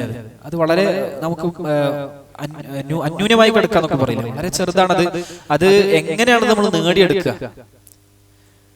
നമ്മുടെ ശരീരത്തെ സംബന്ധിച്ചിടത്തോളം ഭയങ്കര പ്രയാസമാണ് ഇഖ്ലാസ്. കാരണം ശരീരത്തിന് ഒന്നും ഇഖ്ലാസിൽ കിട്ടൂലല്ലോ. ശരീരത്തിന് വേറെ എന്ത് കർമ്മം ചെയ്യുമ്പോൾ എന്തെങ്കിലും കിട്ടും. പക്ഷെ ശരീരത്തിന് ഇതുകൊണ്ട് ഒരു സുഖമല്ല. ശരീരത്തിന് എന്താ കിട്ടുന്നത് വെച്ചാല്, നഫ്സിന് ഒരു ഓഹരി ഇതിലില്ല, ഒക്കെ അല്ലാഹു കൊടുക്കല്ലേ. അപ്പൊ ശരീരത്തിന് കുറച്ച് പ്രയാസമായിരിക്കും. ഒരു കർമ്മം ചെയ്ത ആരെയും പ്രതീക്ഷിക്കാൻ പാടില്ല, ഒന്നും അള്ളാഹിനെ മാത്രം ആലോചിക്കാന്ന് പറയുമ്പോ ശരീരം കുറച്ച് പ്രയാസപ്പെടും. അപ്പൊ നമ്മളത് നേടിയെടുക്കാൻ വേണ്ടിയുള്ള പരിശ്രമം ശ്രദ്ധിക്കണം. എന്നാൽ ഒരാൾക്ക് ഇഖ്ലാസ് എന്നുള്ള പദവി അയാൾക്ക് ശരിയായി കിട്ടിയാൽ, ഒരാളുടെ ഇഖ്ലാസ് അയാൾക്ക് ബോധ്യപ്പെട്ടാൽ, ശരീരത്തിന് പിന്നെ ഏറ്റവും വലുത് ഇഖ്ലാസ് ആയിരിക്കും. എന്നാൽ ശരീരം അത് ആസ്വദിക്കുന്ന ഒരു കാലം വരും. ഉവൈസുൽ ഖർനി എന്നവർ പറഞ്ഞ ഒരു പദം പറയാണ്, ഇദാ ഖുംത, നീ അല്ലാഹുവിന് വേണ്ടി നിസ്കരിക്കാൻ എഴുന്നേറ്റ് നിന്നാൽ, ഫദ്ഉല്ലാഹ അൻ യുസ്ലിഹ ലക ഖൽബക വനിയതക, അല്ലാഹുവേ എന്റെ ഹൃദയം നന്നാക്കി തരണേ, എന്റെ നിയ്യത്ത് നന്നാക്കി തരണേ എന്ന് നീ അല്ലാഹുവിനോട് പ്രാർത്ഥിക്കണം കേട്ടോ. ഫലൻ തുആലിജ ശൈഅൻ അശദ്ദ അലൈക മിൻഹുമാ, ഇത് രണ്ട് നന്നായി കിട്ടാന്നുള്ളതിനപ്പുറം വേറെ ഒന്നും നീ പരിശ്രമിക്കുന്ന കൂട്ടത്തിൽ ഏറ്റവും പ്രയാസമുള്ള പണി ഇതായിരിക്കും എന്നുള്ളതാണ്. അല്ലാഹു സുബ്ഹാനഹു വ തആല പിന്നെ ഈ രൂപത്തിൽ നിയ്യത്ത് നന്നാക്കുന്നവരുടെ കൂട്ടത്തിൽ നമ്മൾ ഉൾപ്പെടുത്തട്ടെ. ചില പണ്ഡിതന്മാര് പറഞ്ഞത് ഏറ്റവും പ്രയാസം ഇഖ്ലാസ് നന്നായി കിട്ടാനാണ്. എത്ര നമ്മൾ ഒരു ഭയങ്കരമായ കല്ല് ചുമക്കുന്നതിനേക്കാൾ വലിയ പണിയായിരിക്കും ആദ്യ സമയത്തൊക്കെ ഇഖ്ലാസ് നന്നായി കിട്ടാന്ന് പറഞ്ഞു. നമുക്ക് ആർക്കും ഇതിപ്പോ ഞാൻ പറയുന്നല്ലാതെ ഇതൊന്ന് ശരിയായി കിട്ടണമെങ്കിൽ ഭയങ്കര പണിയാണ്. സുബ്ഹാനല്ലാഹ്, അതൊന്നും നേരായി കിട്ടാനേ. ഇഖ്ലാസിനെ പറ്റി എത്ര പ്രസംഗിച്ചാലും ചിലപ്പോൾ ഇഖ്ലാസ് ശരിയായി കിട്ടണമെന്നില്ല. അത് നമ്മളെ കാത്തുരക്ഷിക്കട്ടെ. അത് ഒരു പരിശ്രമത്തിന്റെയും കൂടി റിസൾട്ട് ആയിട്ട് നമ്മൾ ഉണ്ടാക്കിയെടുക്കണം. കുറേ സമയം അതിനിപ്പോ അള്ളാനെ ആലോചിക്കുക, അള്ളാനെ നോക്കുന്നുണ്ടല്ലോ, അള്ളാനെ കാണുന്നുണ്ടല്ലോ, അപ്പൊ അള്ളാഹുവിന് വേണ്ടിയാണല്ലോ ഞാൻ ചെയ്യേണ്ടതെന്നൊക്കെ തോന്നണം. ഇതൊക്കെ എപ്പോഴും മനസ്സിലുണ്ടാകണം, ഒരിക്കലും വിട്ടുപോകരുത്. ഒരു കർമ്മം കഴിഞ്ഞ് അടുത്ത കർമ്മത്തിലേക്ക് എത്തുന്നതിന് മുമ്പ് ഇഖ്ലാസ് നഷ്ടപ്പെടാം. ഇനി വേണ്ട, ഒരു പേജ് ഓതി അടുത്ത പേജ് എത്തുന്നതിന് മുമ്പ് ഖുർആൻ ഓതുമ്പോൾ ഇഖ്ലാസ് നഷ്ടപ്പെടാം. നമസ്കരിക്കാൻ നിൽക്കുമ്പോൾ തുടക്കത്തിൽ ഇഖ്ലാസ് ഉണ്ടാവാം, റുക്കൂ പോകുമ്പോഴത്തിന് എന്ത് നഷ്ടപ്പെടാം, ഇഖ്ലാസ് നഷ്ടപ്പെടാം, അങ്ങനെയൊക്കെ വരാം. അപ്പൊ അത് നന്നാക്കി എടുക്കുക എന്നുള്ളത് വളരെ പ്രധാനമാണ് എന്ന് പണ്ഡിതന്മാര് പറയുന്നു. അതുകൊണ്ട് തന്നെ നമ്മൾ ഇത് ഭയങ്കര പ്രയാസമുള്ള കാരണം ഞാൻ പറഞ്ഞല്ലോ, നഫ്സിന് ഒരു ഓഹരി ഇതിൽ ഇല്ലാത്തതുകൊണ്ടാണ്. പിന്നെ മാത്രമല്ല, ഇത് പ്രയാസമുള്ള കാരണം നമ്മുടെ മനസ്സിലേക്ക് വരുന്ന ചിന്തകൾ നമുക്ക് പെട്ടെന്ന് നിയന്ത്രിക്കാൻ കഴിയില്ല. വേണ്ട അറിയാൻ പറ്റും, ഇങ്ങോട്ട് വരണ്ട അറിയാൻ പറ്റും. മനസ്സിൽ ചിന്തകൾ ഇങ്ങനെ വന്നുകൊണ്ടിരിക്കൂലേ, മനസ്സിൽ ഇങ്ങനെ ചിന്തകൾ ഇങ്ങനെ വന്നുകൊണ്ടിരിക്കും. അപ്പൊ അതിന്റെ അടിയിൽ കൂടി നമ്മൾ ഇഖ്ലാസ് നന്നാക്കാൻ ബുദ്ധിമുട്ടായിരിക്കും. ഹൃദയത്തിന് ഫുആദ് എന്നുള്ളൊരു പേര് ഇന്നലെ പഠിച്ചല്ലോ. ഹൃദയത്തിന് എന്ത് പേരുണ്ട്? ഫുആദ്. ഇന്ന സമഅ വൽ ബസറ വൽ ഫുആദ്. എന്താ ഫുആദ് എന്ന് പറയാൻ കാരണം? അത് അതിനൊരു തീ കത്തലും ഒരു ചൂടൊക്കെ ഉണ്ട്, അതുകൊണ്ടാണ് ഫുആദ് എന്നൊക്കെ പറഞ്ഞാൽ ഈ തീ കത്തുന്നതിനെ പറ്റിയൊക്കെയാണ് പറയാം. എപ്പോഴും ചിന്തകൾ ഇങ്ങനെ വന്നോണ്ട് ഖവാത്തിർ വാരിദാത്ത് വന്നുകൊണ്ടേയിരിക്കും. ചില സുഫിയാനു സൗരിയെ പോലെയുള്ള പണ്ഡിതന്മാർ പറഞ്ഞൊരു വാക്യം പറഞ്ഞുതരാം. മാ ആലജ്തു ശൈഅൻ അശദ്ദ അലയ്യ മിൻ നിയ്യതി. എന്റെ നിയ്യത്തിനേക്കാൾ വേറെ ഒരു കാര്യം നന്നാക്കുന്നതിലും പരിശ്രമിച്ചിട്ട് ഇത്ര പ്രയാസം എനിക്ക് തോന്നിയിട്ടില്ല. ഇന്നഹാ തഖല്ലബു അലൈ. ഇതിങ്ങനെ മാറിക്കൊണ്ടേയിരിക്കുകയാണ്. ചില പണ്ഡിതന്മാര് പറഞ്ഞു, ഇസ്നാനി, രണ്ട് കാര്യങ്ങളുണ്ട്. അന ഉആലിജുഹുമാ മുൻദു 30 സന. 30 വർഷമായി ഞാനത് ചികിത്സിച്ചുകൊണ്ടിരിക്കുകയാണ്, ഞാനത് നേരാക്കിക്കൊണ്ടിരിക്കുകയാണ്, ഞാനതിനു വേണ്ടി പരിശ്രമിച്ചുകൊണ്ടിരിക്കുകയാണ്. ഒന്ന് തർക്കു ത്വമഇ ഫീമാ ബൈനി വ ബൈനന്നാസ്. ജനങ്ങൾക്കും എനിക്കും ഇടയിലുള്ള ഞാൻ അവരുടെ കാര്യങ്ങൾ ഒരു കൊതിയുണ്ട്, കൊതി, അത് പോണില്ല. അതേപോലെ തന്നെ ഇഖ്ലാസുൽ അമലി ലില്ലാഹ്, കർമ്മം അല്ലാഹുവിന് വേണ്ടി മാത്രമാക്കുക. ഇതെനിക്ക് ഭയങ്കര പണിയായി തോന്നുന്നു. ചില പണ്ഡിതന്മാർ പറഞ്ഞു, അഅസ്സു ശൈഇൻ ഫിദ് ദുനിയാ അൽ ഇഖ്ലാസ്. ദുനിയാവിലെ ഏറ്റവും ഇസ്സത്തുള്ള കാര്യം ഒരാൾ ഇഖ്ലാസ് ഉണ്ടാവുക എന്നുള്ളതാണ്. അതിന് ഏറ്റവും പ്രയാസം. വകം അജ്തഹിദു ഫീ ഇസ്ഖാത്തി റിയാഇ അൻ ഖൽബി. എന്റെ ഹൃദയത്തിൽ നിന്ന് ഇഖ്ലാസിനെ പോയിപ്പിക്കാൻ ഞാൻ എത്ര പരിശ്രമിച്ചു എന്നറിയുമോ? ഒരു വട്ടം ഇഖ്ലാസ് ചെയ്യുമ്പോൾ അപ്പത്തിന് വേറെ ഇതിലൂടെ മുളച്ചു വരും, പിന്നെ വേറെ മുളച്ചു വരും, അങ്ങനെ വേറെ ചിന്തകൾ മുളച്ചു വരും. എന്താണ് ഇപ്പൊ ഇതിന് ചെയ്യുക? അപ്പൊ നന്നായി പണിയെടുക്കുക. ഇത് കേൾക്കുമ്പോ നിങ്ങൾ വിചാരിക്കരുത് അത് നമുക്ക് പറഞ്ഞ പണിയല്ല, അങ്ങനെ തോന്നാലോ. നമ്മളൊക്കെ എത്ര പരിശ്രമിച്ചാലും നമുക്ക് ഇഖ്ലാസ് ഉണ്ടാവില്ല കേട്ടോ എന്ന് തോന്നരുത്. അള്ളാഹ് നമ്മളോട് കൽപ്പിച്ച തന്നെ ഇഖ്ലാസ് ഉള്ളവരായി ജീവിക്കാനാണ്, ഇല്ലെങ്കിൽ കാര്യമില്ല എന്നാണ് മനസ്സിലാക്കേണ്ടത്. ചില ആളുകൾ പറയണേക്കാലോ, ഞാൻ ഇന്നലെ രാത്രി ആ ഒരു ഇന്ന സമയത്ത് വൈകിയ സമയത്ത് എണീറ്റപ്പോ ഞാൻ ഇന്ന സൗണ്ട് കേട്ടു. ചില ആളുകൾ പറയണതിനെ കാരണം ആ സൗണ്ട് കേട്ടു എന്ന് അറിയിക്കാന്നല്ലേ കാരണം. പിന്നെ രാത്രി ആ സമയത്ത് ഞാൻ എഴുന്നേറ്റു എന്ന് ആളുകൾ അറിയിക്കാൻ പറഞ്ഞതാണ്. ഈ സലഫുകളുടെ കൂട്ടത്തിൽ ചില പണ്ഡിതന്മാരുടെ വാക്ക് അത്ഭുതപ്പെടുത്തിയൊരു വാക്ക് പറഞ്ഞുതരാം. അദ്ദേഹം പറഞ്ഞു, ഞാൻ ഇന്നലെ രാത്രി എഴുന്നേറ്റു, സഹറിന്റെ സമയത്ത് എഴുന്നേറ്റു. എന്നിട്ട് അദ്ദേഹം പറയണ്ടോ, ഞാൻ നിസ്കരിക്കുന്നല്ലേ കേട്ടോ. ആളങ്ങനെ തെറ്റിരിക്കുന്നു പറയാം, നിസ്കരിക്കുന്നല്ലേനു. ആളുകള് അതിനുവേണ്ടി പറഞ്ഞല്ല, അങ്ങനെ ചില പണ്ഡിതന്മാർ പറഞ്ഞു, ഞാനൊരു ആവശ്യത്തിന് വേണ്ടിയിട്ടാണ്. ആളുകൾക്ക് തോന്നിക്കോട്ടെ, ഞാൻ ഇങ്ങനെ കർമ്മം ചെയ്യുന്ന ആൾക്കാർക്ക് തോന്നിക്കോട്ടെ എന്ന് വിചാരിച്ച് നമ്മൾ പറയണ്ട. ആളുകൾ ഇദ്ദേഹം പറഞ്ഞു, ഞാൻ നിസ്കരിക്കാൻ നിൽക്കല്ലേ, എനിക്കൊരു ആവശ്യം ഉണ്ടായിരുന്നു, അങ്ങോട്ട് എണീറ്റതാണ്. ഇതൊക്കെ ചിലപ്പോൾ റിയായിനെ നമ്മുടെ ഹൃദയത്തിൽ നിന്ന് കളയും. ഞാൻ സഈദ് ഇബ്നു ജുബൈറിന്റെ അടുത്തിരിക്കുകയായിരുന്നു. സഈദ് ഇബ്നു ജുബൈറിന്റെ ശിഷ്യൻ പറയാണ്, ഈ ഹദീസ് വളരെ പ്രസിദ്ധമായ ഹദീസാണ്. ഇന്നലെ രാത്രി ഒരു നക്ഷത്രം പോണത് നിങ്ങൾ എല്ലാവരും കണ്ടോ എന്ന് അദ്ദേഹം ചോദിച്ചു.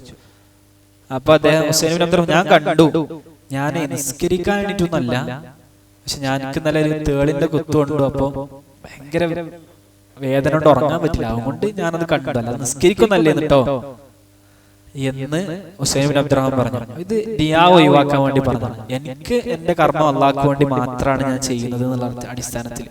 അപ്പൊ നല്ല പരിശ്രമങ്ങൾ ഈ വിഷയത്തിൽ നമ്മൾക്കുണ്ടാകണം. എപ്പോഴും ഇത് അള്ളാഹു സുബ്ഹാനഹു വ തആല തന്നാണെന്ന് നമുക്ക് തോന്നണം.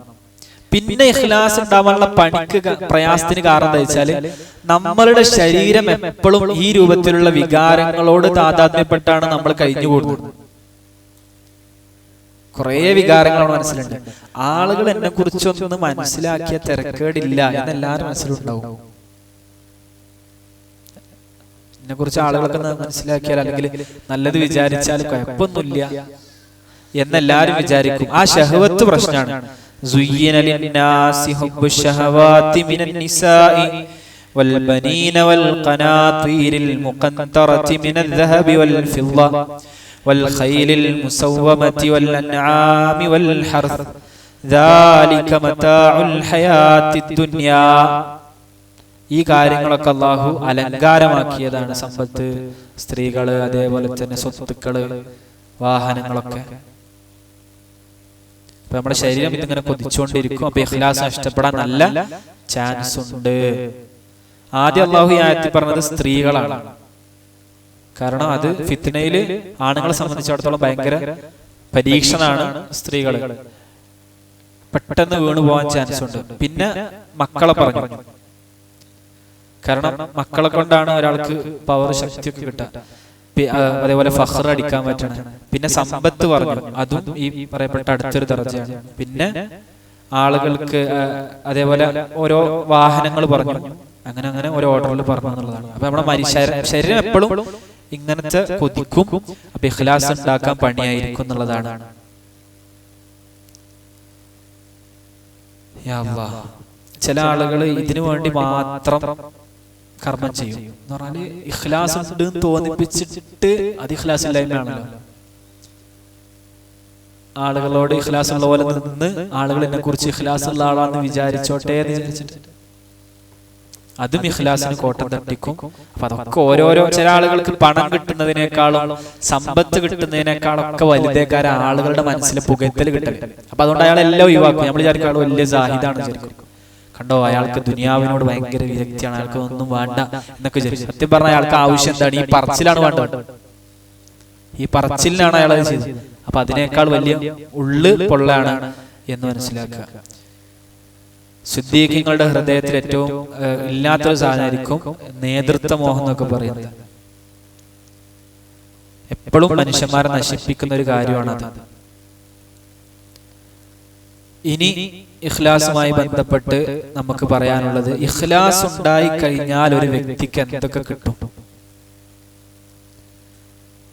ഒരാള് സ്വഭാവത്തിൽ അയാൾ നല്ല മുഖ്ലിസ് ആണെങ്കിൽ, അള്ളാഹ്ക്ക് വേണ്ടി മാത്രം ചെയ്യുന്ന ആളാണെങ്കിൽ അയാളുടെ ജീവിതത്തിൽ എന്തൊക്കെ നേട്ടങ്ങൾ അയാൾക്ക് ലഭിക്കും? സമറാത്തുൽ ഇഖ്ലാസ് എന്ന് പറയാം. ഇഖ്ലാസിന്റെ ഫലങ്ങൾ,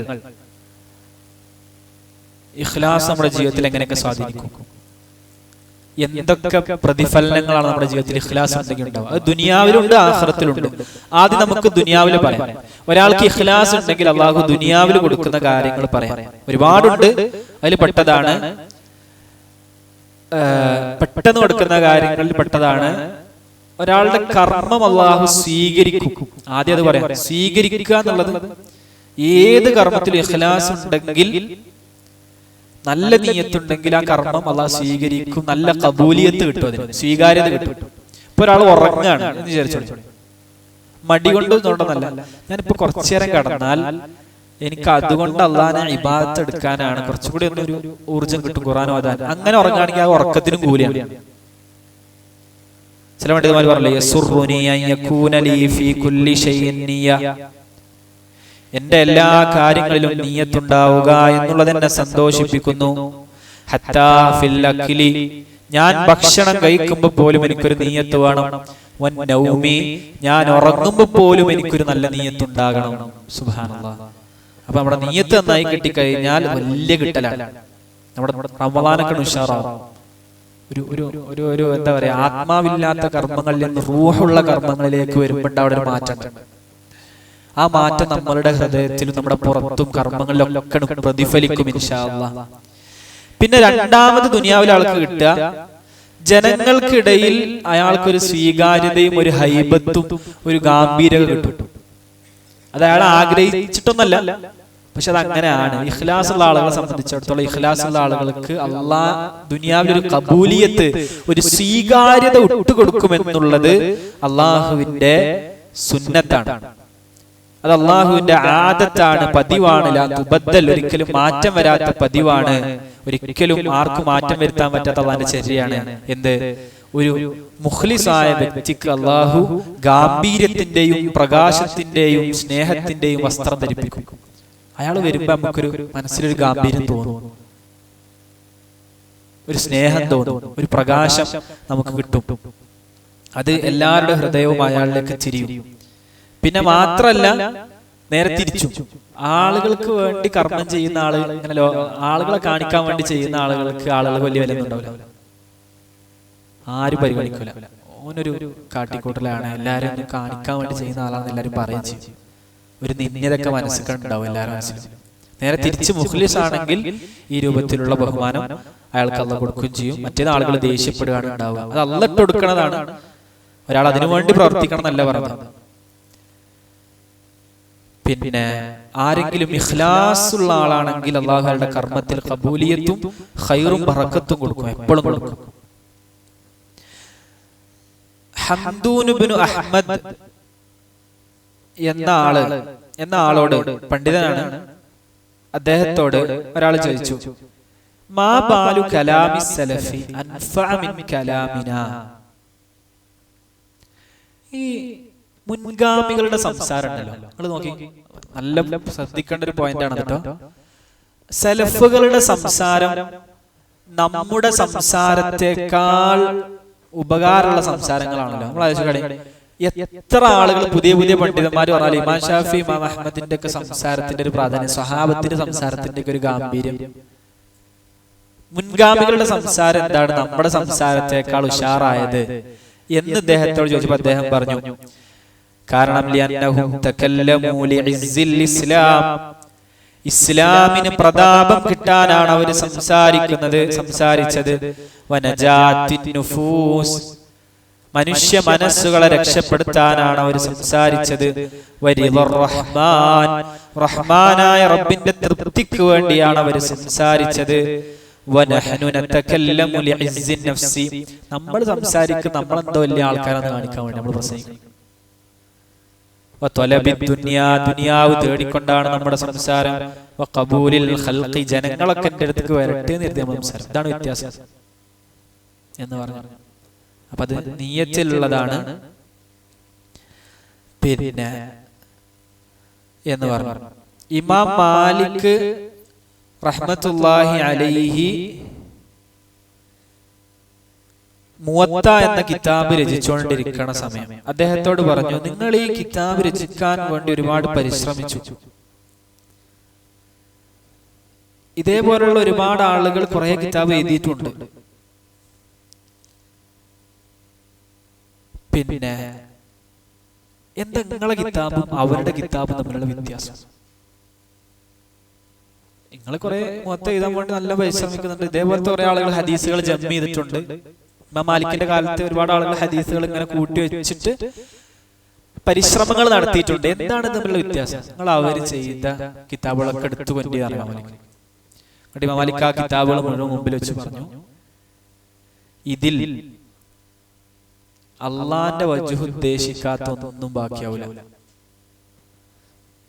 അള്ളാന്റെ വജ്ഹ് ഉദ്ദേശിച്ച് മാത്രം നിലനിൽക്കും. നിങ്ങൾ ആലോചിച്ച് നോക്കി, 1300ഓളം കൊല്ലങ്ങൾക്ക് ഇപ്പുറം നമ്മൾ ഇമാം മാലിക്കിനെ പറയുമ്പോൾ നമ്മൾ മുവത്ത എന്ന് പറയുന്നു. അദ്ദേഹത്തിന്റെ കാലഘട്ടത്തിൽ എഴുതപ്പെട്ട ഏത് കിതാബ് നമുക്ക് ഓർമ്മയുണ്ട്? അതാണ് നിയ്യത്തിന്റെ പ്രാധാന്യം. അത് കാലങ്ങൾ അതിജീവിക്കും. അബൂ ഇസ്ഹാഖ് അൽ ഫൈറൂസാബാദിയെ പറ്റി ഇബ്നു അഖീൽ എന്ന പണ്ഡിതൻ പറയുകയാണ്, ലാ യുഖ്രിജു ശൈഅൻ ഇലാ ഫഖീരിൻ ഇല്ലാ അഹ്ദറ നിയ്യ. അയാൾ പാവപ്പെട്ടവരെ എപ്പോ സഹായിക്കുമ്പോൾ മനസ്സിൽ നല്ല നിയത്ത് വിചാരിച്ചിട്ടാണ് സഹായിക്കുക. നിയത്ത് വിചാരിക്കും. വലാ യതകല്ലമു ഫീ മസ്അലത്തിൻ ഇല്ലാ ഖദ്ദമൽ ഇസ്തിആനത ബില്ലാ. ഏത് മസ്അലയിൽ അദ്ദേഹം സംസാരിക്കുമ്പോഴും അല്ലാഹു സുബ്ഹാനഹു വ തആലയോട് സഹായം തേടിക്കൊണ്ടാണ് തുടങ്ങുക. വഇഖ്ലാസുൽ ഖസ്ദി ഫീ നസ്റത്തിൽ ഹഖ് ദൂന തസയ്യുനി വതഹ്സീനി. ഈ കാട്ടിക്കൂട്ടലൊന്നും അദ്ദേഹത്തിന് ഉണ്ടായിരുന്നില്ല. വലാ സന്നഫ മസ്അലതൻ. അദ്ദേഹം ഒരു മസ്അലയും രേഖപ്പെടുത്തുമായിരുന്നില്ല. ഇല്ലാ ബഅദൻ സല്ലാ റകഅാത്തിൻ. നിസ്കരിച്ചിട്ടാണ് കിതാബ് എഴുതുന്നത്. അത്രത്തോളം സൂക്ഷ്മത പാലിച്ചിരുന്നു. അതുകൊണ്ട് തന്നെ വസ്തഹറത്ത് തസ്വാനീഫുഹു ശർഖൻ വഗർബാ. അദ്ദേഹത്തിന്റെ അബൂ ഇസ്ഹാഖ് അൽ ഫൈറൂസാബാദിയുടെ കിതാബുകൾ കിഴക്കും പടിഞ്ഞാറുമായി പ്രസിദ്ധി ഖ്യാതി നേടി, ശുഹ്റത്ത് നേടി. ഹാദിഹി ബറകാത്തുൽ ഇഖ്ലാസ്. ഇഖ്ലാസിന്റെ ബറക്കത്താണ് എന്ന് ഇബ്നു അഖീൽ പറയുകയാണ്.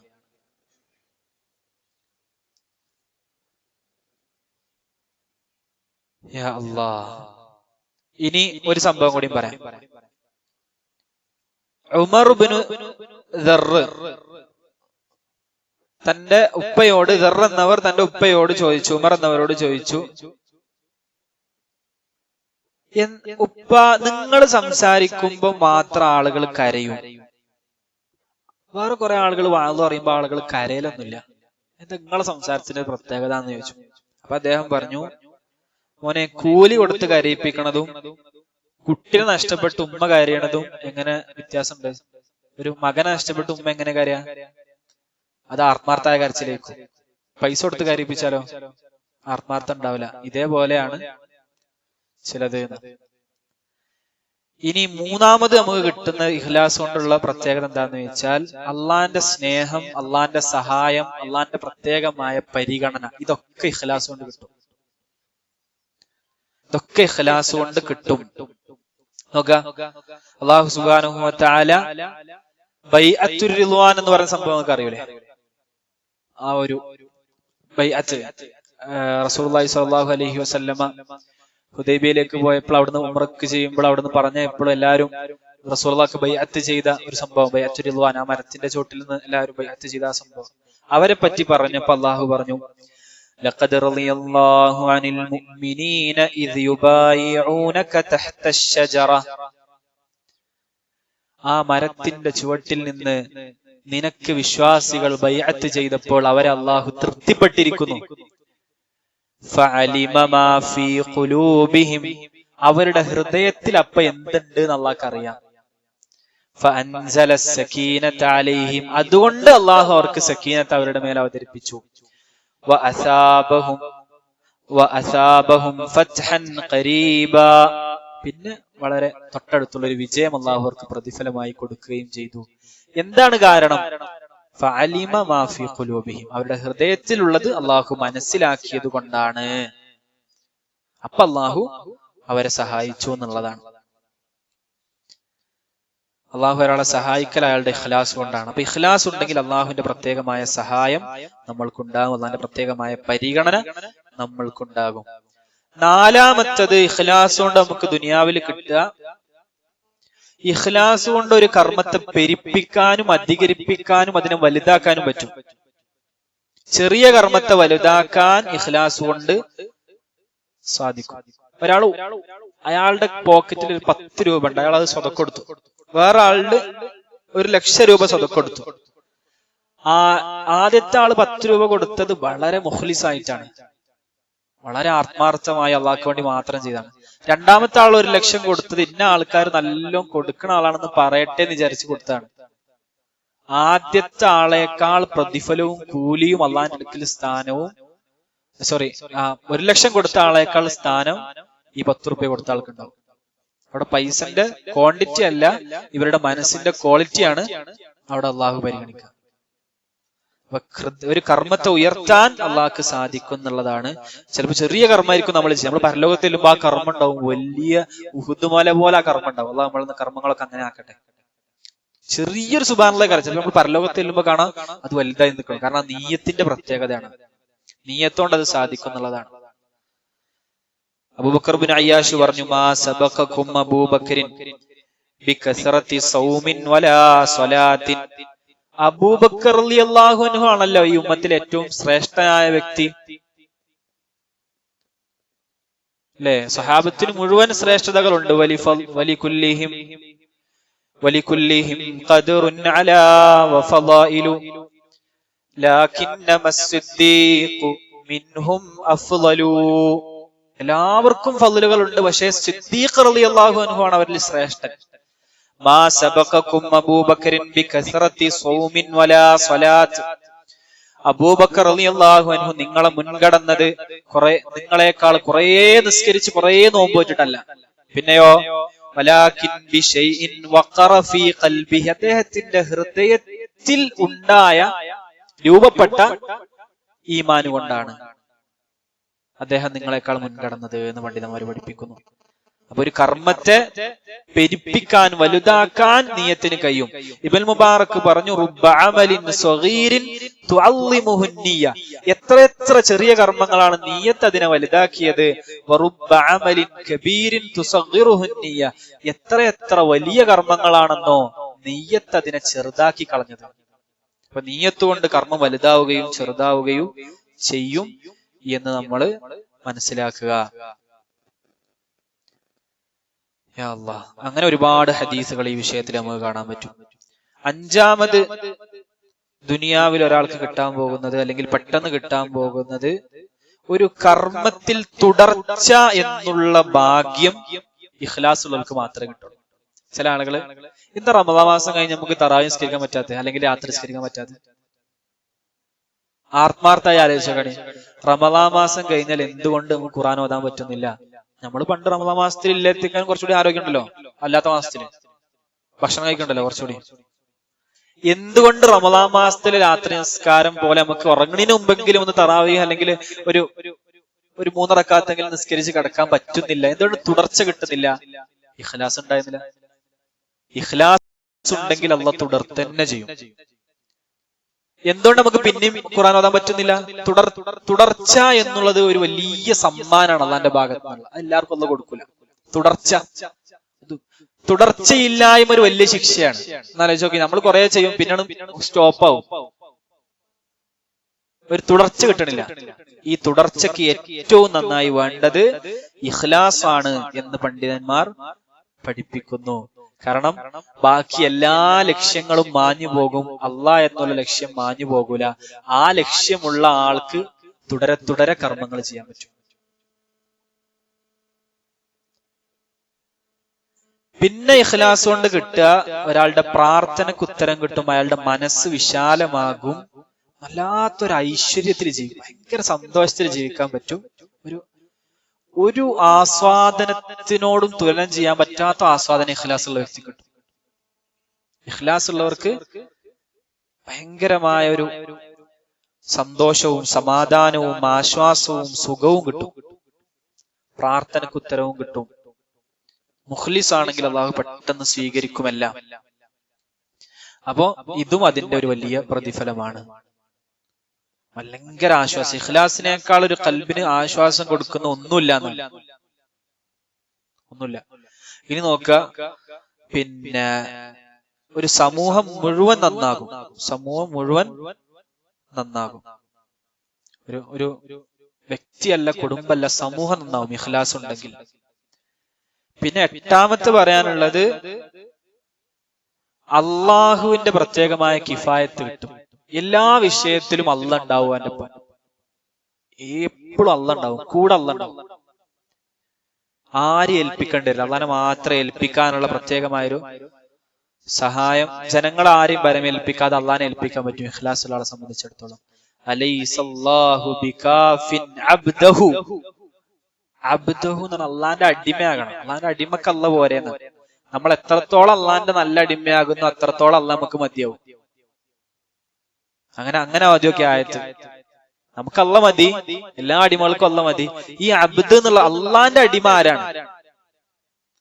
രഹസ്യത്തിലും പരസ്യത്തിലും അള്ളാനെ സൂക്ഷിക്കുന്ന അള്ളാന്റെ അടിമക്ക് എല്ലാ വിഷയത്തിലും അള്ള മതിയാവും. അത് ഇഖ്ലാസുള്ള ആൾക്കേ പറ്റുള്ളൂ എന്ന് പണ്ഡിതന്മാർ പഠിപ്പിക്കുന്നു. മൻ ഖലുസത് നിയ്യതുഹു ഫിൽ ഹഖ് വലൗ അലാ നഫ്സിഹി കഫാഹു അല്ലാഹു മാ ബൈനഹു വബൈനൻ നാസ് വമൻ തസയ്യന ലഹും ബിമാ ലൈസ ഫീ ഖൽബിഹി ശാനഹു അല്ലാഹ്. ആരുടെയെങ്കിലും നിയ്യത്ത് നന്നായി കഴിഞ്ഞാൽ, അള്ളാന്റെ വിഷയത്തിൽ നന്നായി കഴിഞ്ഞാൽ, അള്ളാഹു സുബ്ഹാനഹു വ തആല ജനങ്ങൾക്കും അവൻക്കിടയിലുള്ള കാര്യങ്ങൾ അള്ളാഹ് ഏറ്റെടുക്കും.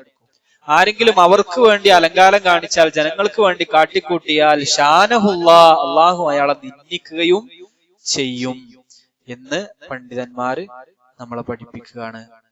ഇനി ഇൻഷാ അല്ലാഹ് നമുക്ക് കുറെ വിഷയങ്ങൾ ഇതുമായി ബന്ധപ്പെട്ട് പറയാനുണ്ട്. ബാക്കി നാളെ എടുക്കാം. ഇഖ്ലാസിന്റെ പകുതിയിൽ എത്തിയിട്ടുള്ളൂ.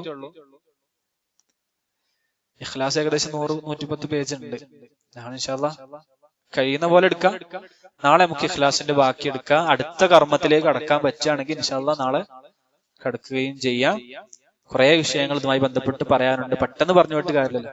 നമ്മൾ ഏറ്റവും കൂടുതൽ ശ്രദ്ധിക്കും. ഇതിന്റെ ഫലമായിട്ട് ഉണ്ടാവേണ്ടത് എന്താന്ന് വെച്ചാൽ, നമ്മൾ ഏത് കർമ്മത്തിൽ നല്ല നിയ്യത്തുണ്ടോ നോക്കുക. വെറുതെ കാട്ടിക്കൂട്ടാതെ അള്ളാഹ്ക്ക് വേണ്ടി മാത്രമാണോ, അള്ളാന്റെ ഇഷ്ടം കിട്ടാൻ വേണ്ടിയാണോ, വേറെ ആരെങ്കിലും ലക്ഷ്യം വെച്ചിട്ടാണോ, ഉസ്താദിനെ പേടിച്ചിട്ടാണോ, ആളുകളെ പേടിച്ചിട്ടാണോ, ആളുകൾ എന്ത് പറയുന്നു വിചാരിച്ചിട്ട്, ഇതൊന്നും അല്ലാതെ അള്ളാഹു മാത്രം ലക്ഷ്യമാവുന്നിടത്തേക്ക് നമ്മൾ എത്തുക. അള്ളാഹു സുബ്ഹാനഹു വ തആല എന്നെയും നിങ്ങളെയും ഇഖ്ലാസ് ഉള്ള ആളുകളുടെ കൂട്ടത്തിൽ ഉൾപ്പെടുത്തട്ടെ. രഹസ്യത്തിലും പരസ്യത്തിലും അള്ളാഹുവിനോട് തഖ്വ പുലർത്തി ഇഖ്ലാസ് ഉള്ളവരായി ജീവിക്കാൻ അള്ളാഹു നമ്മളെ സഹായിക്കട്ടെ. നമ്മളിൽ നിന്ന് വന്നുപോയിട്ടുള്ള അപാകതകൾ അള്ളാഹു പുറത്തു തരട്ടെ. നമ്മുടെ നിയ്യത്ത് അള്ളാഹു ശരിയാക്കി തരട്ടെ. നമ്മുടെ കൂട്ടത്തിൽ നിന്ന് മരണപ്പെട്ടു പോയവർക്ക് അള്ളാഹു മഗ്ഫിറത്തും റഹ്മത്തും നൽകി അവരുടെ ഖബറിടം വിശാലമാക്കി കൊടുക്കട്ടെ. ഹദാ വല്ലാഹു അഅലം. വസ്തഗ്ഫിറുല്ലാഹ വഅസ്തഗ്ഫിറുല്ലാഹ ലി വലക്കും വലിസാഇരിൽ മുസ്ലിമീന മിൻ കുല്ലി ദംബിൻ ഫസ്തഗ്ഫിറൂഹു ഇന്നഹു ഹുവൽ ഗഫൂറുർ റഹീം. وصلى الله وسلم وبارك على نبينا وحبيبنا محمد. سبحانك اللهم وبحمدك أشهد أن لا إله إلا أنت أستغفرك وأتوب إليك. السلام عليكم ورحمة الله وبركاته.